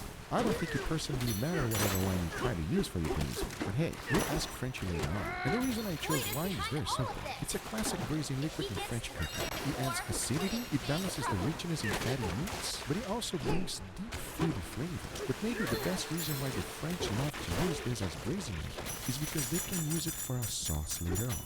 Now here's the deal. I'll be making a sauce with every single one of the liquids today. Because we all know if you're spending all this time braising something, what's left behind in the pan is the best thing. So now that this one is ready, into the oven it goes at 250 degrees Fahrenheit to cook. I read all that. This has the potential to go wrong in so many ways. Now obviously Frenchie does not approve. However, milk has been used for decades in Italian braising. But we all know the French and the Italians Who else don't Exmo really get acting up along like too a moo much. and So cracking maybe you that's damn the reason fingers why and French nose doesn't off. approve it. But hear me out. Milk is gentle, mild. It creates richness. What does that mean? Milk should caramelize nicely on top of the meat. And most importantly, we all know milk can actually tenderize meat as well. However, I must be honest, doing this sounded wrong because it was not the most appetizing one. But I honestly have really high hopes for this one. Hopefully, it's going to be good. It can help. I mean... Coke? Definitely not Frenchie approved. But technically, it could work. That's right, Frenchie. Now, Coke has been used in Mexico for years. What the fuck is Frenchie? Because I don't want my lips to burn and sugar. I want some sweetness, but not sticky lips. So I went with Coke Zero. The idea here is that the carbonation will also bring something to the table. But in the end of the day, it comes down to flavor profile and the sauce that it will produce, which we'll find out shortly if this was a good idea or a terrible one. Beer, not my favorite, but let's make sure it's good beer. This'll work. Well, of course, I should have known better. Frenchie approves alcohol, but I didn't pick this for a friend. This is a classic banana. used in many German, Belgian, and Irish dishes. It adds a little bit of bitterness complementing the beef. The trick is to let the alcohol cook off during the cooking process, which will leave most of the flavor. And that is the reason why Turn it off, you aren't allowed to see this until you are. What? Because in the end of the day, we want grazing, not steam. Hopefully yours will too. Coffee? I guess it could work. I had the same reaction when I first did an experiment cooking steaks with coffee, and it worked extremely well. So there's no way I could pass this one off, because coffee adds a deep roasted flavor to the beef. As you know, pass it's it off? naturally bitter. It balances out rich fat meats. And believe me, coffee is often used in barbecue all the time, and it Hello. goes extremely well with barbecue ribs. So at least to me, this makes total sense. Obviously, not for French, but you will see what happened towards the end, because this one really surprised me. Oh shit. Safe. This is gonna be good. Oh fuck. French approves this one. It's mainly what everyone uses if they're not using water. Now you can Oh, the choose level's already over. or homemade style. If you have homemade, That's nice. it will always be better. And I have a feeling this one will rank quite high. But I've been wrong before, and I could be wrong again. Now, since all of them are currently cooking, you got me thinking, what if the braising liquid does nothing at all? And in order to test that, I got 2 grams, wrap that in aluminum foil, I'll throw it in the oven, I'll cook it until it's nice and tender, Hello. and as soon as I open it up, this is zero work, and the results are honestly surprising. Maybe braising is a complete waste of Coming through. This is going to be our control. Now putting against all of the other ones to see if the braising is talking about that, by this time all of them were red. The very first one was I mean, all honesty, the smell that came out of the steam was Oh, banana. This one did not look very appetizing at all, and I was quite worried about the results. Then I pulled out the coffee. This one was actually surprising in a good way. Now the coffee, let's just say you gotta stick around and watch this one. It's gonna shock you. Because now I'm gonna have to pull all of them out and check it. Here's what they look like. Would you guys let me come to your house and do this? Now this is the stock. It smells great and exactly what I expected. This is the wine. It's much darker, but I also noticed that the fat rendered a white milk. And here we have the blend. Honestly, it looks great. The coffee, on the other hand, looked like a complete disaster. And the Coke completely pulled the bone off. And this thing is as tender as it gets. The beer, on the other hand, was the most surprising one, because it looked like the fat didn't have to render. Now, there's one thing everyone always says about braising wine. It just tastes better the very next day. So I decided to I just vacuumed? into the fridge there, because there was one thing left I had to do, and that would be to use the braising liquid to make a sauce. So I first started by removing all of the fat. As you can clearly see, once it cools down, it solidifies on the top. Not only for this one, which is the wine, but all What the fuck? There's a Now, to make a crazy sauce, bug over this here. is pretty straightforward. You throw it in a pan, put it under medium-high heat, start to reduce the whole thing, and as you are reducing, if the edge starts to get a little dirty, use a brush with water. Once it's reduced, throw in some butter, melt that together, and you are left with a braising liquid sauce, which will pair perfectly with all of the shrubs. The big question is, which short rib will be better? Now, braising is a labor of love, and I have a lot of questions, and so did all of you. So I went ahead and asked French, the professional chef, about all of them to answer every single question you have. Just listen to me. Is braising a legal way to rob customers at a restaurant? Absolutely not. Because the work involved is so much more expensive than the cut of meat. Trust me on this. The labor is love. Is braising only good for cuts of meat? No, you could braise anything. So why would you ruin an amazing piece of meat that doesn't need to be braised? stick with the cheap stuff. Does expensive wine actually make a better braise? I am a big fan of wine in my braise. So use a lot of it and the most expensive one. Does adding more liquid make a better braise? Now you have to think what you're cooking. A big piece of meat, one solid piece of meat. Oh my. If you're doing short ribs, now it needs to be totally submerged. So it depends. Does braising liquid actually penetrate deep inside the meat? Yes. That's the reason for low and slow. We need to get there all the way to the center. I might have to agree with Frenchie. Ooh, banana. And now that we have all of them ready, the only thing left to do is try them and see. Get the fuck out of here. Before moving forward, I want to thank today's sponsor, Dose. Lately, I've been going wild with steaks, but that doesn't mean I neglect my health. Cholesterol is one of the things more efficient too. Turns out it's not just an old generation thing anymore. It's affecting people younger and younger. That's when I found Dose for cholesterol. I came across a cardiologist talking about it online. And honestly, that's what gave me the confidence to try. It's a 2-ounce liquid shot you keep in the fridge once a day. I was surprised it actually tastes like mango, and I love me some mango. Since it's a liquid formula, your body absorbs it more efficiently than capsules or powders. And because it actually tastes good, it's easy to stay consistent with. Dose for cholesterol has a clinically backed formula, including turmeric to support cholesterol levels, amylate to help cholesterol processing, and CoQ10 to help maintain healthy cholesterol levels. And it's clinically shown to positively impact cholesterol biomarkers. In one study, 80% of participants reported a positive impact on triglyceride levels, and 95% reported a positive impact on LDL. LDL, HDL, triglycerides, it's not just one number, it's the whole picture. If you'd like to check it out, get 35% off your first subscription by clicking the link below. Or go to dosedaily.com/good. That's dosedaily.com/good. Because those Alright, everybody, here we got our beautiful feet. Gentlemen, Good day. We got a short rib in a minute, and I love short rib. as a matter of fact, after steak, #1. So as you can clearly see, I have some very interesting experiments here. Today's video is all about if you like it, if you don't like it. We're not talking about it. Let's go. So I'm gonna start right here. Cheers. Banana. That's good already, everybody. I'm telling you, that's amazing. Oh, wow. That is one tender piece of short rib. Man, what do you think? Oh, look at this boy. This boy is in a different world. I made What the fuck? Who the fuck are those?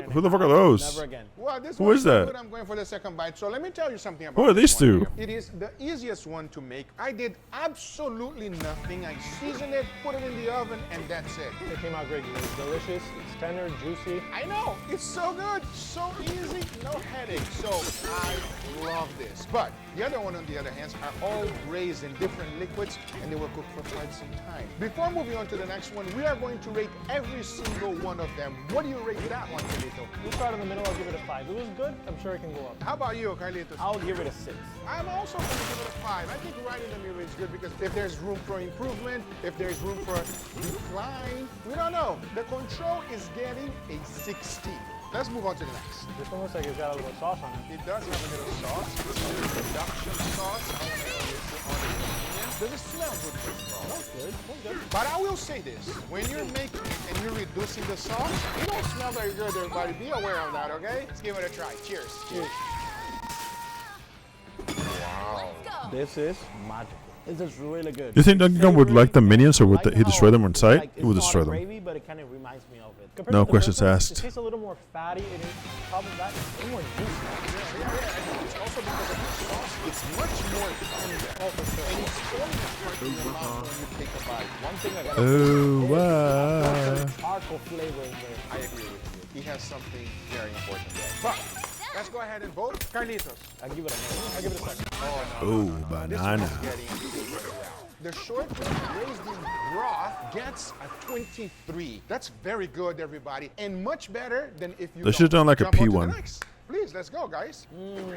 Yeah, this is gonna be good. I know it. Why you know it? I know it. All right, let's give it a try. Cheers. Oh, wow. Yeah, it's good. It is actually very good. Dude, I feel like I'm at a restaurant. I feel like I'm at a restaurant and I ordered soda. Exactly. It feels expensive, rich. The way you would expect to have on a restaurant. What do you think, sir? Because you look like you're in heaven. This reminds me of a really good time I had at Frenchie's restaurant. This is really good. This is, you gotta name it how he says it. It's a Guga chorbe. It's a Guga. It's a Googa short rib. Okay, fair enough. I think we said enough. It's time to vote. Carlitos. This is a 10. How about you, Felito? I'm giving this one an 8. I really like this. Wow, you have really high standards, huh? I feel like it can be better. Well, I'll be honest with you. It is phenomenal. It is fantastic. By the way, that is all wine. I know. No wonder. That's why you like it. But that is absolutely delicious. I will also give it a 10. It's getting a 28. 40%. Please dig in, What the guys. fuck? Cheers. Cheers. Why does it taste like that? That's amazing. I think I give the 10 to the wrong one. Me too. Oh, you know what? Let's retract the 10. Yep. I'm gonna give the wine a 9, everybody. Yeah, me too. Because this one is crazy. The flavor pairs up perfectly. Google, this one kind of reminds me of kind of like of a demi-glaze. It's really nice, but that flavor just lingers in my mouth. It's delicious, Google. Okay, I think I know where we're going with this one. I don't think we have to ask, but let's go. What's your score? 10. I'm also giving it a 10, everybody. That one's phenomenal. Felito? I'm gonna give it a 9, Google. He's reserved. No problem whatsoever. So if we deduct from our score on the wine, Carlitos, what are you going to give the wine if this was a 10? I'll give the one a 9. This will suck, but this one, at the end of the bite, you feel like kind of sweet. It's kind of like nice. Dude, I like the banana. I like this game. It don't make any sense. I just want to punch everything all day. Like I want to just mindlessly play this. So this one is getting a 29. We have to adjust our score because we went crazy. Carlitos, change your wine? 9 for the one. Me, 9 as well. The wine is getting a 26 Ooh, and the banana. beer is getting a 29. Let's jump on to the next. All right, let's give it a try. Give me your true, honest opinion. Cheers. Cheers. Oh, wow. Are they all going to be good? I didn't think all of them were going to be good, but that is amazing. This is really good. I think it's a little sweeter than the one before. Absolutely. Now, this is the biggest difference with the one before. The previous one, which was the beer, the sweetness comes Old right friend, after. I This don't one want is to an talk to immediate texted me response. and I What do you opened on think, Seb? instinct. No, I really like Hashtag this. Compared to the killing last one, myself. it You have keeps red that savory receipts? taste, but it adds like an added cheese, kind of like What are you, fucking 12? It's really good. This is so far my favorite one. Really? Oh, yeah. How about you, Carlitos? I think I gotta agree with Felito. It feels like a teriyaki with like sauce. I would definitely put some rice on that. Oh my God, this is right. The doors of heaven will open up if you do that. How are you a grown man with red receipts on? I'm gonna give it a 10. A 10. This is the best one so far. Wow, very good. Carlitos. I'll give it a solid. You know what? I'm gonna be honest with you. It's more on the sweeter side for me. It reminds me of teriyaki. It also reminds me of adobo. So it is absolutely delicious, but in all honesty, it's a tie for me. So I am also giving it a 10, everybody. So the Coke is getting a 29. But it's not regular Coke. It's Coke Zero. Because I knew if I would have used regular Coke, it would have been way too sweet. Google, you know I like my diet soda, so this is right up my alley. I know. So you think it has sugar, but it doesn't, and the flavor is amazing. Let's jump on to the next. All right, please, dig in. Try that one, smell. Smells familiar. In a good way and a bad one? No, in a good way. Give it a go. Cheers. Cheers.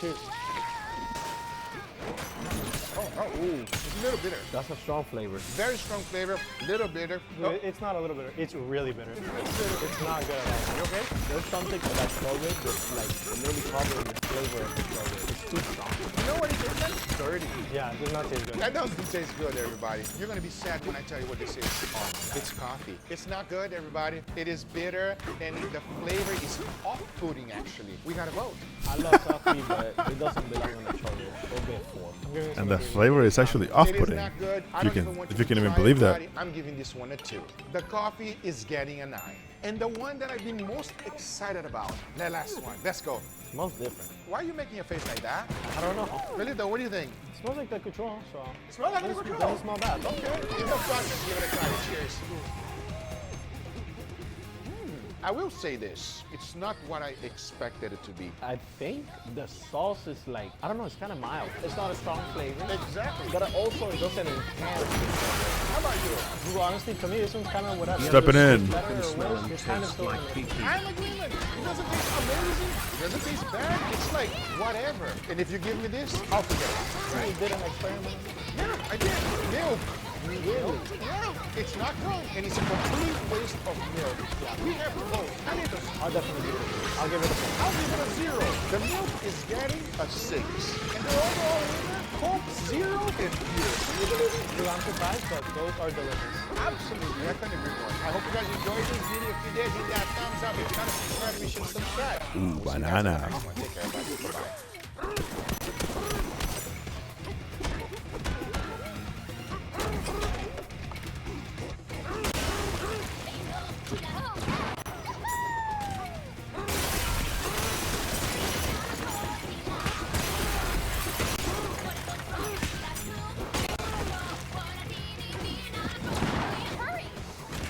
Oh shit.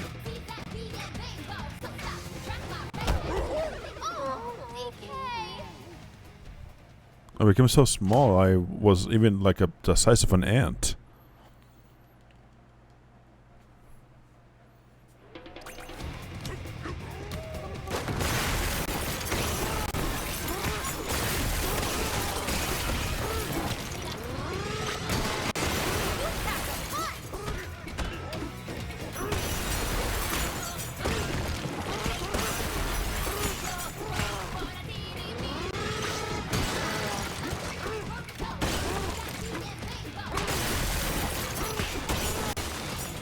Alright.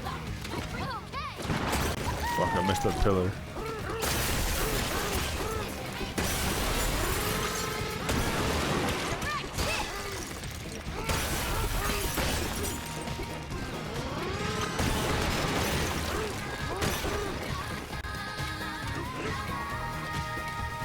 Fuck. Oh my god, I'm wasting so much time.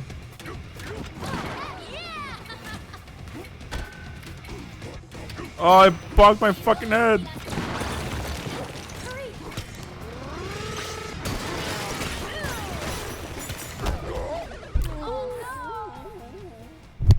Okay.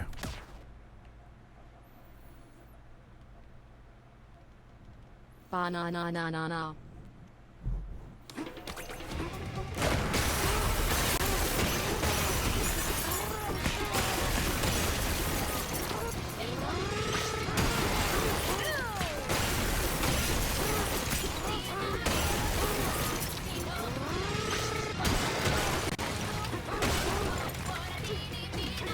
Go, go, go.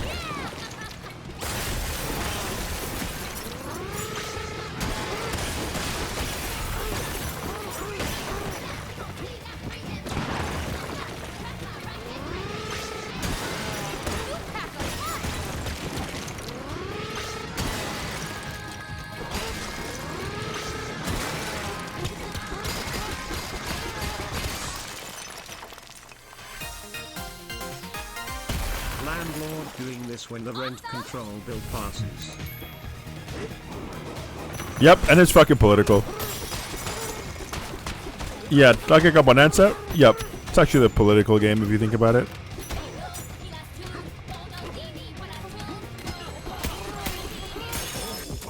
Ooh, banana. I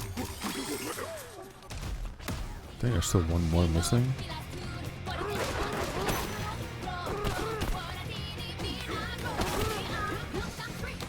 Where could the secret banana be at?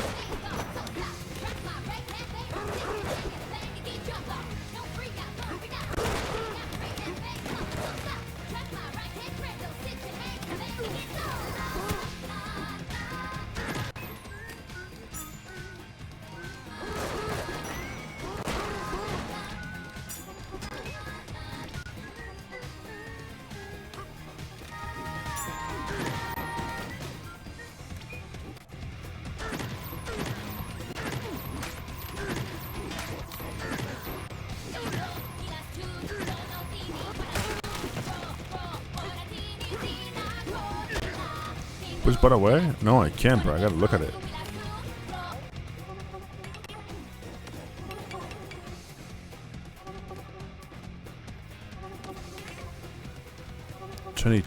Any tips? Okay.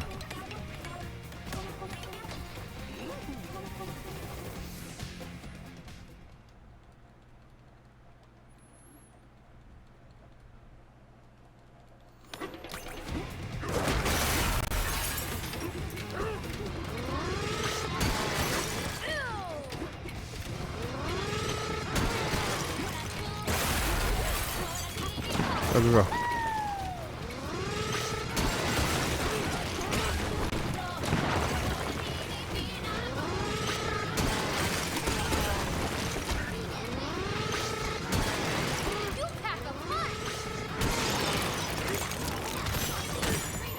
Wait, 3?